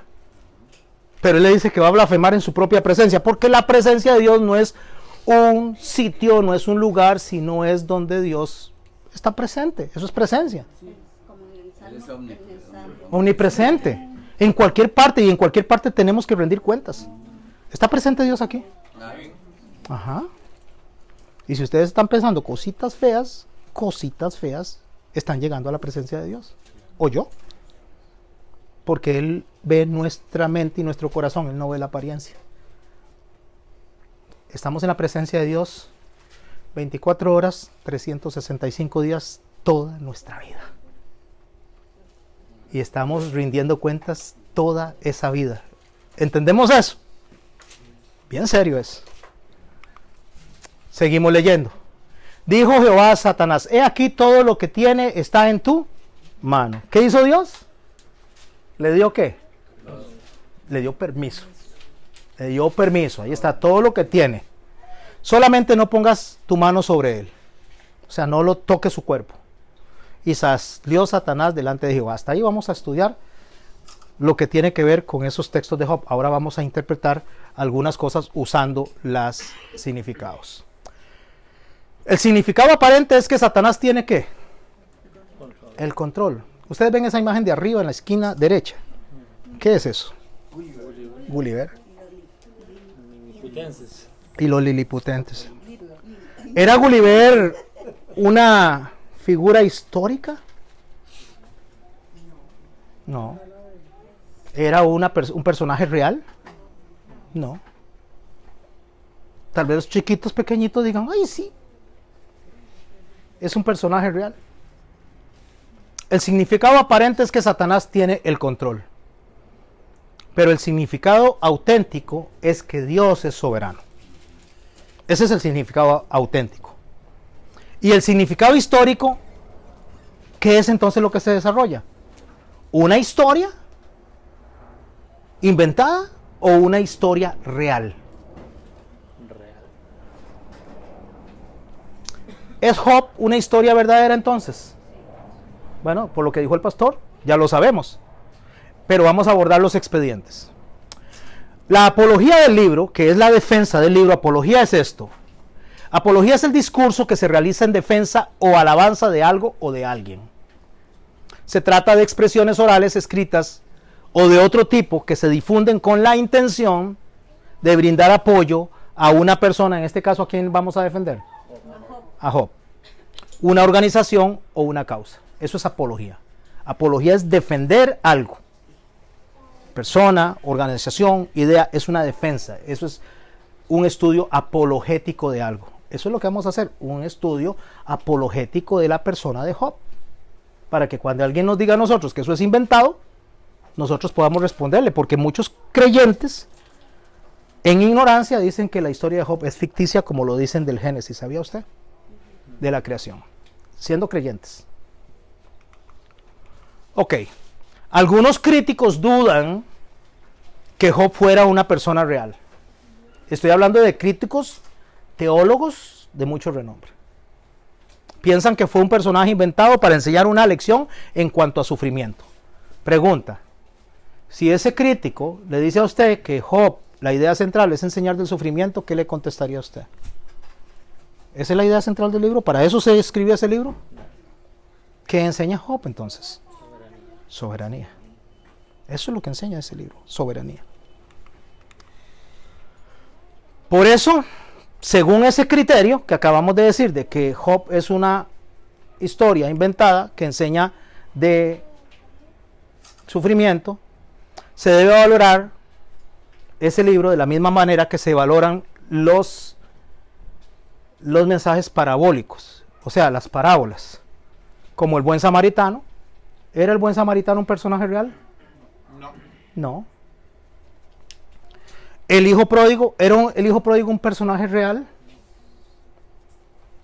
¿El rico insensato era el rico insensato un personaje real? Entonces, algunos dicen que porque estos personajes eran irreales, Job también, basándose en ese criterio. Hay algo que es importante, que en esto, la mayoría en estas parábolas y todo esto, no tienen nombre. Correcto. Entonces, en las historias reales, la Biblia, cuando se habla menciona de nombre. cosas reales, lo habla con nombre. Por supuesto. Entonces, ahí es donde puede uno decir, sí es real, como la historia de Lázaro y el rico. Uh-huh. Pongan atención a lo que Memo está diciendo, porque vamos a abordar esa historia de Lázaro y el rico y vamos a ver que no es una historia ficticia. ¿Y por qué? Entonces Job, si no es una historia ficticia, será una saga. ¿Saben qué es una saga? Una secuencia. Una saga en la Biblia, es decir, aquellos relatos que nos narran las peripecias de una familia, como lo que está haciendo la pastora en la enseñanza de los explotadores, no, ¿verdad? Esos son los de tributación. Los exploradores. Fuera de la Biblia hay relatos de ese tipo, como en Escandinavia, que precisamente sirvieron como modelos de estudio para las sagas bíblicas. Modelos de estudio para las sagas bíblicas. Una saga bíblica, ¿qué es? Por ejemplo, podemos encontrar ciclos patriarcales, eso es una saga. Es decir, aquellos relatos donde nos narran las aventuras y el desarrollo de una familia como Abraham, como Isaac y Jacob. Es una saga, es como un bestseller. Te hablan de uno, pasa al otro y pasa al otro. Y ahí. Como la Guerra de las Galaxias, nada más que esa es ficticia y esta es real, ¿verdad? Pero doña Malena está acotando algo bueno, o sea, puede ser ficticio, puede ser real, pero en este caso, Job no es una saga, es un libro individual. No está arrojándonos y enviándonos a otro libro, él es independiente. Por eso el libro de Job no es una saga. ¿Estamos bien ahí? Ahora vamos con la fábula, y las personas tienen 5 minutos los que van a intervenir hoy, recuerden, nada más para explicarnos un poquito. La fábula podemos entender que es el relato donde los personajes que intervienen suelen ser animales o vegetales que pretenden transmitirnos una enseñanza moral, como la moraleja, pero no es la moraleja una fábula, sino que la fábula es otra cosa, un ejemplo extrabíblico, estamos con las fábulas de Esopo. ¿Quién estudió a Esopo? ¿Se puede poner de pie y explicarnos un poquito de Esopo a nuestros hermanos?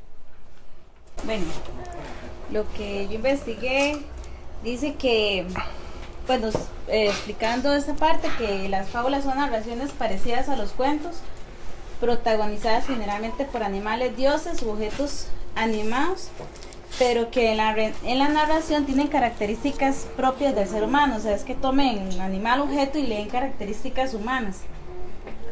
Hablando de Esopo, se dice que es un antiguo esclavo griego de la antigua Grecia, al cual se le atribuyen una gran parte de fábulas más populares y habituales en nuestra cultura, y las cuales han sido reinterpretadas o versionadas por otros grandes fabulistas. Entre las más famosas está la fábula de la liebre y la tortuga, que es muy famosa porque trata de que la liebre, que era mucho más rápida que la tortuga, hicieron una competencia a ver quién llegaba primero, y la liebre se durmió en los laureles porque se confió y se creyó así tan rápido y que se durmió, y la tortuga fue constante, estratégico, y ahí siguió y a pasito lento, pero le pudo ganar a la liebre.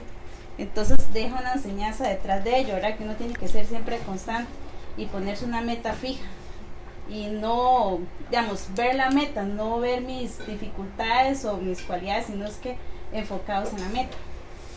Otra famosa, la cigarra y la hormiga, que también habla del esfuerzo y el trabajo, porque, bueno, y la preparación también, porque la hormiga ya trabajó, ¿verdad?, para poder almacenar alimento, preveyendo, ¿verdad?, que venían tiempos difíciles y de todo, y la cigarra, y ella lo que pasaba era ahí cantando y vacilando, y más bien quiso ahí como involucrar a la hormiga, y no. Una pura fiesta. Y sí, cuando vino el tiempo difícil, ahora sí, ¿verdad?, le tocó la puerta a la hormiguita y ya no salaba. Nadie le dijo que siguiera cantando, ¿verdad? Como las vírgenes, entonces. Me gustó el perro y el reflejo en el río, que el perrito llegó con un huesito y se vio en el río y dice, uy, ese tiene el hueso más grande que el mío, entonces se lo quiso quitar, y a donde iba, obviamente se lo quiso quitar, soltó el hueso él y se fue en el río. Entonces eso es que muchas veces lo que vemos enfrente simplemente es un espejismo. Entonces a veces anhelamos querer tener lo que otros tienen y no valoramos lo que nosotros tenemos, y por estar envidiando, buscando lo que otros tienen, soltamos lo que es de nosotros. Ese también, ya casi termino. El lobo con piel de cordero, que bueno, todos conocemos la historia, ¿verdad? El lobo que se viste de cordero, pero ese lobito le fue mal porque cuando él se mezcló ahí, resulta que el pastor ya llegó y presentaba un cordero para sacrificar en alimento y escogió más gordito. Pero le fue mal. Entonces eso es que muchas veces, ¿verdad?, cuando pensamos mal, maquinamos el mal, ¿verdad? Más bien nos estamos haciendo el mal a nosotros mismos, nos estamos exponiendo. Y de Borias y Helios fue el que más me gustó porque lo podemos aplicar a nosotros, que era que Borias se creía muy fuerte, ¿verdad? Entonces entre los dos era una competencia de quién le quitaba la ropa a ese hombre. Entonces Borias empezó y Borias soplaba y soplaba así con fuerza y quería quitarle la ropa, ¿verdad? Entonces el hombre más bien lo que hacía era luchar contra Borias, ¿verdad? Entonces más bien se sujetó la ropa y más bien se buscó otra ropa, ¿verdad? Entonces Borias, en vez de quitarle la ropa, más bien hizo que la persona se vistiera más. Entonces se rindió Borias, el viento ¿verdad? Pasó. Y Helios, que era el sol, y tranquilamente ahí lo que hizo fue empezar ahí a calentarle un toquecito. Y cuando ya el hombre empezó a sentir calor, entonces ya empezó a quitarse la ropa. Entonces ya, cuando ya sintió ya caliente, entonces ya se quitó toda la ropa. Entonces eso nos enseña que muchas veces nosotros queremos, en este caso, aplicándolo a nosotros, que el Señor nos manda a hacer luz, que muchas veces nosotros queremos como atraer a las personas y a la fuerza, y queremos y estamos ahí, y más bien nosotros lo que estamos haciendo es que la otra persona más bien se proteja, que la otra persona más bien forme una resistencia, y es más difícil. El Señor nos manda a hacer luz. Entonces, y esa luz que Él brilla, ¿verdad?, por medio de nosotros, simplemente que seamos nosotros y simplemente que le demos esa luz, y cuando sienta calorcito, entonces se va a empezar a despojar de las cosas del mundo y va a empezar a Excelente, Aurora. Muy bien, Aurora. Un aplauso para Aurora. Un aplauso para Aurora.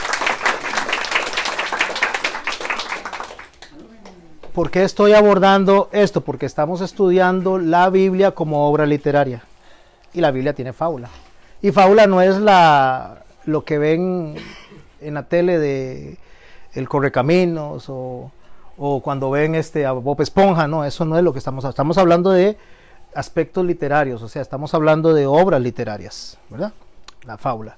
También tenemos en los tiempos más recientes, Aurora nos mencionó a un griego de tiempos de hace bastantes años, pero tenemos a Samaniego también. ¿Quién habla de Samaniego? ¿Quién trae a Samaniego? Venga.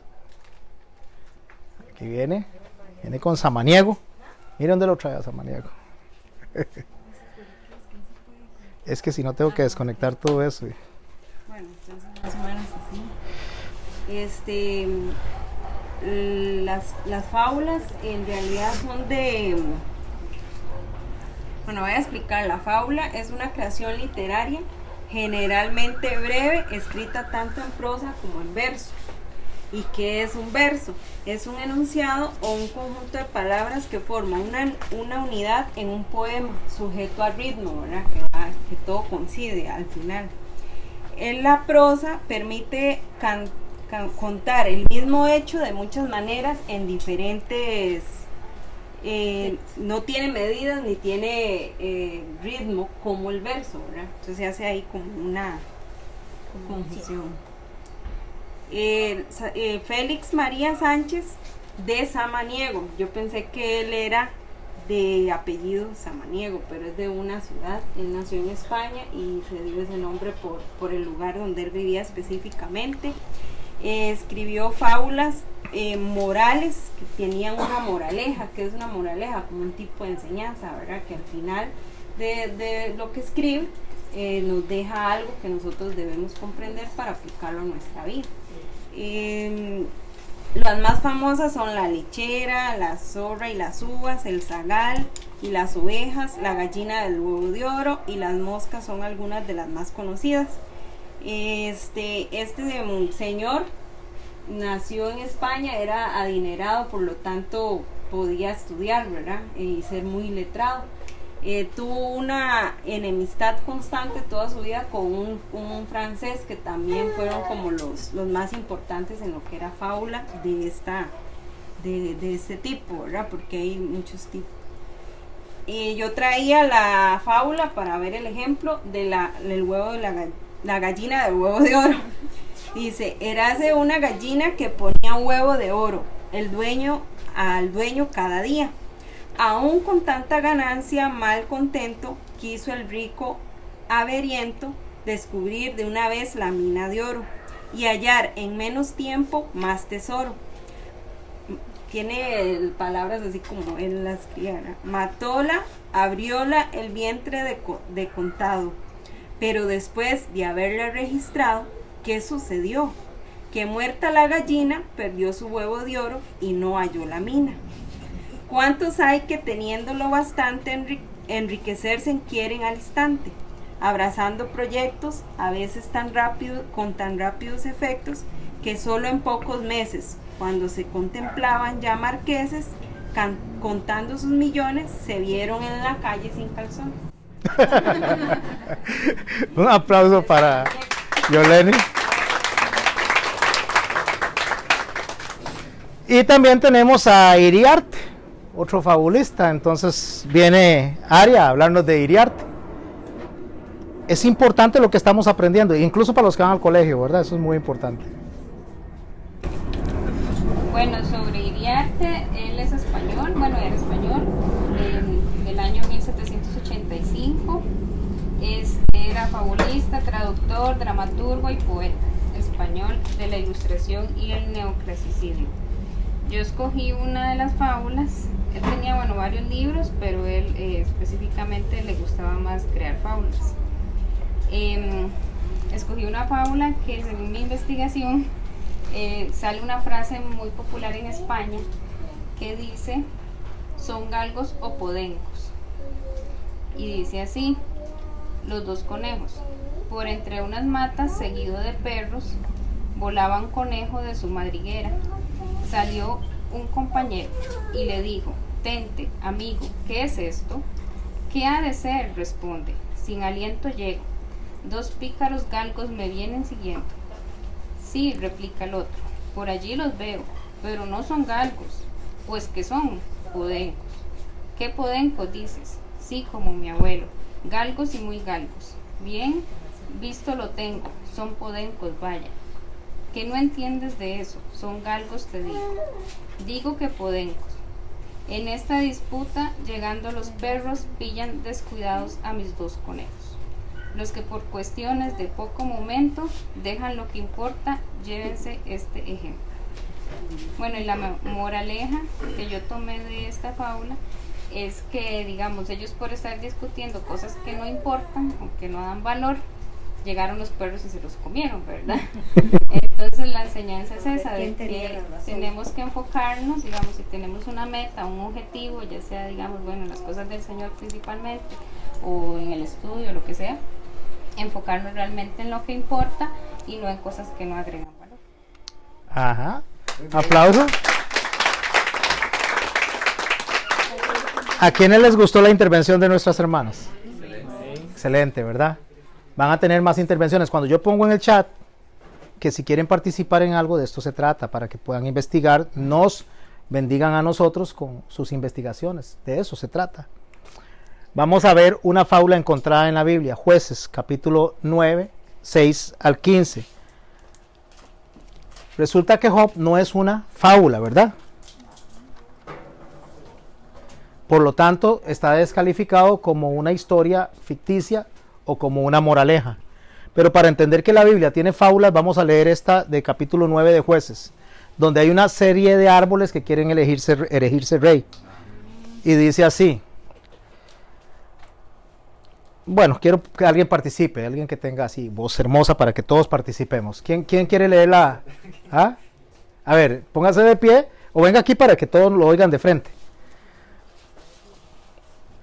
Capítulo 9, 6 al 15. Pongámosle atención, esto es una fábula. No la vamos a explicar en este momento para poder concluir la clase, ¿verdad? Pero es una de las fábulas bíblicas. Listo. Entonces se juntaron todos los de Siquem, con toda la casa de Milo, y fueron y eligieron a Abimelech por rey, cerca de la llanura de Pilar que estaba en Siquem.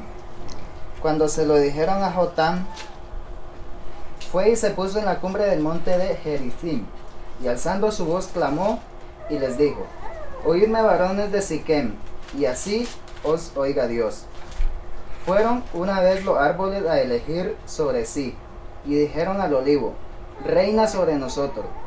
Mas el olivo respondió: «He de dejar mi aceite con el cual en mí se honra a Dios y a los hombres, para ir a ser grande sobre los árboles». Y dijeron los árboles a la higuera: «Anda tú, reina sobre nosotros». Y respondió la higuera: «¿He de dejar mi dulzura y mi buen fruto para ir a ser grande sobre los árboles?». Dijeron luego los árboles a la vid: «Pues ven tú, reina sobre nosotros». Y la vid les respondió: «¿He de dejar mi mosto que alegra a Dios y a los hombres para ir a ser grande sobre los árboles?». Dijeron entonces todos los árboles a la zarza: «Anda tú, reina sobre nosotros». Y la zarza respondió a los árboles: «Si en verdad me elegís por rey sobre vosotros, venid, abrigaos bajo de mi sombra, y si no, salga fuego de la zarza y devore a los cedros del Líbano». Sí, gracias, Lumbi. Un aplauso para Lumbi también. No la voy a explicar. ¿Por qué no la voy a explicar? Para poder cerrar al tiempo que tengo que cerrar. ¿Quién quiere explicarla en la próxima clase? Yo mismo.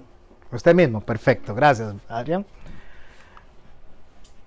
Entonces, ¿el libro de Job es una fábula? No es una fábula. Tenemos 6 minutos para desarrollar esta idea que sigue. Si no se mencionara a Job, como lo dijo el pastor, en ningún lugar de la Biblia, aparte del libro que lleva su nombre, los que declaran que no es una historia real, pudieran argumentar su posición con más seguridad.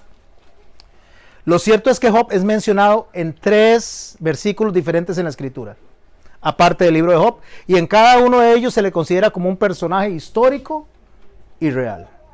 Por favor anoten, en Ezequiel capítulo 14, verso 14, si estuviesen en medio de ella estos 3 varones, Noé, Daniel y Job, ¿Noé es un personaje real? ¿Daniel es un personaje real? Por tanto, Job es un personaje real. Ezequiel 14, 20, y estuviesen en medio de ella Noé, Daniel y Job, vivo yo, dice Jehová, el Señor, no librarían a hijo ni a hija, ellos por su justicia librarían solamente a sus propias vidas. O sea, los está mencionando Dios mismo en Ezequiel, a través de Ezequiel, como personajes reales, personajes históricos reales.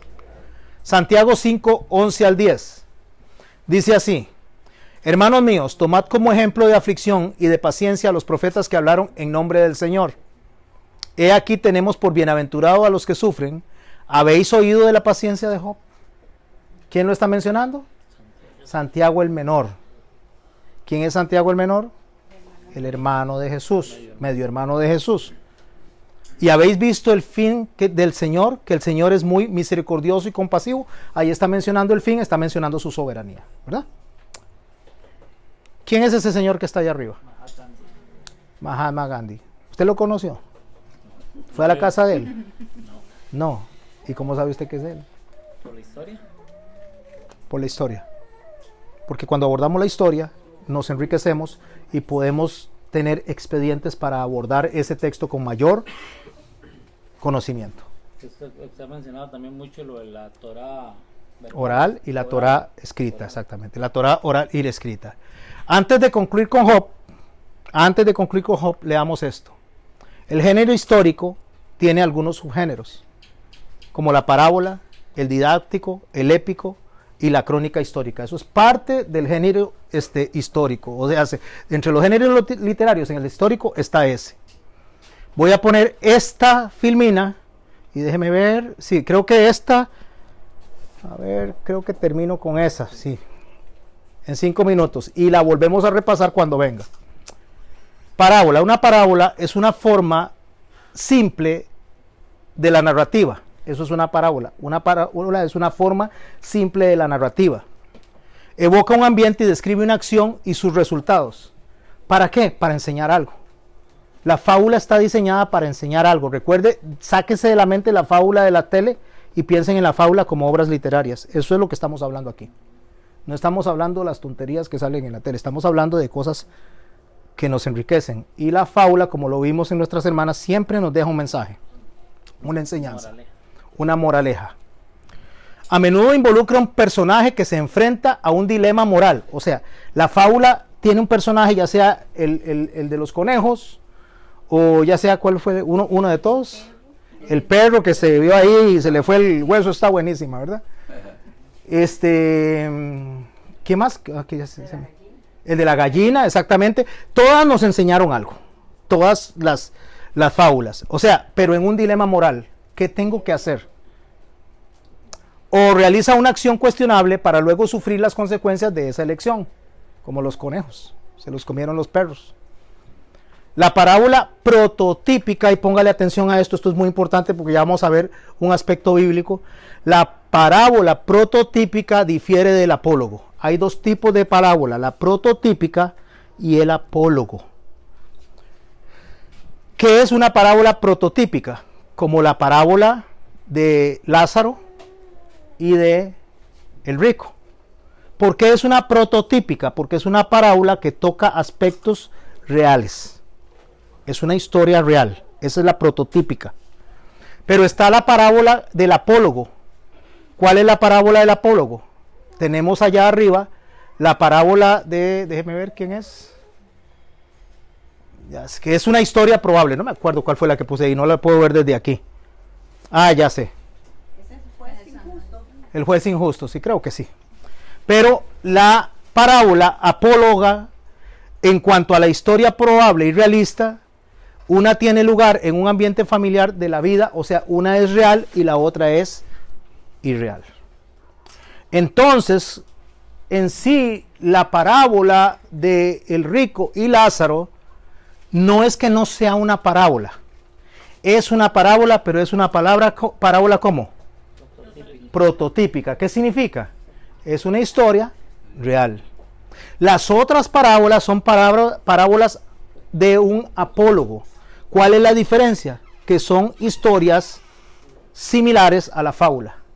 Solo que la fábula usa otro tipo de personajes, animales, árboles, flores, o sea, ese tipo. Mientras que la parábola apológica, que se parece a la fábula, usa personajes, usa individuos, aunque sean imaginarios, como la del juez injusto, como la del samaritano. Yo creo que aquella es la del samaritano, no lo recuerdo. O sea, la parábola en sí es como una metáfora que ha sido extendida, o sea, como una fábula extendida, para formar una ficción breve y coherente, a diferencia de la situación que se presenta en un símil. El símil es un significado paralelo. De la parábola es silencioso e implícito, aunque no secreto de forma ordinaria. O sea, el mensaje está claro de entender. ¿Hay alguien que necesita que lo desarrollemos para poder cerrar aquí? Porque son las 9 y quiero cerrar para que cerrar a tiempo. ¿Estamos bien? Sí, eso lo voy a repasar. Lo estoy haciendo así para que cuando les ponga la tarea en el chat se animen. Se animen. A veces hay como que tengo que empujarlos mucho para que se animen, ¿verdad? Ahí me voy a quedar. Me voy a devolver. Esto lo voy a volver a repasar antes de concluir con Job, porque tenemos que concluir con Job. ¿Qué es lo que vamos a concluir con Job la otra quincena? Justamente la interpretación correcta de ese libro. No lo vamos a leer todo, solo vamos a hacer una interpretación correcta. ¿Preguntas antes de cerrar? Es que la fábula también se diferencia porque en la parábola se usan los seres humanos. Exactamente. Y la fábula no. Exactamente. Ponen habilidades humanas A los animales, exactamente. Ujú. ¿Estamos claros? La fábula usa animales, árboles, cosas, perdón, dioses con cualidades humanas. La parábola usa personajes humanos, aunque fueran inventados. La parábola de Lázaro es una parábola ¿qué? Prototípica. Apréndanse eso, prototípica. ¿Y las otras parábolas son qué? Apológicas. Apréndanse esas palabras. Ustedes tienen un cuaderno donde hay una mitad donde están poniendo esas palabras. Ok, la tarea se las pongo en el chat. La tarea no es para todos, es para que tengamos participación, ¿verdad? Don Ariel Lumbi nos explica eso en no más de 10 minutos la próxima quincena, ¿ok? Para que nos traiga la explicación de la fábula que usted leyó en la Biblia. Entonces, ¿la Biblia tiene qué? Fábulas también. Vamos a orar, le vamos a dar gracias a Dios. Espero en el Señor que les haya enriquecido mucho esta enseñanza.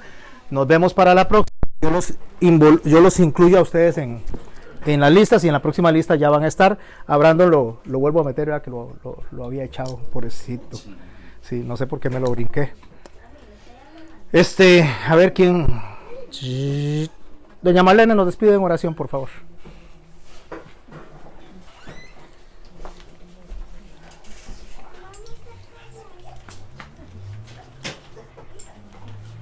Padre Santo, te damos gracias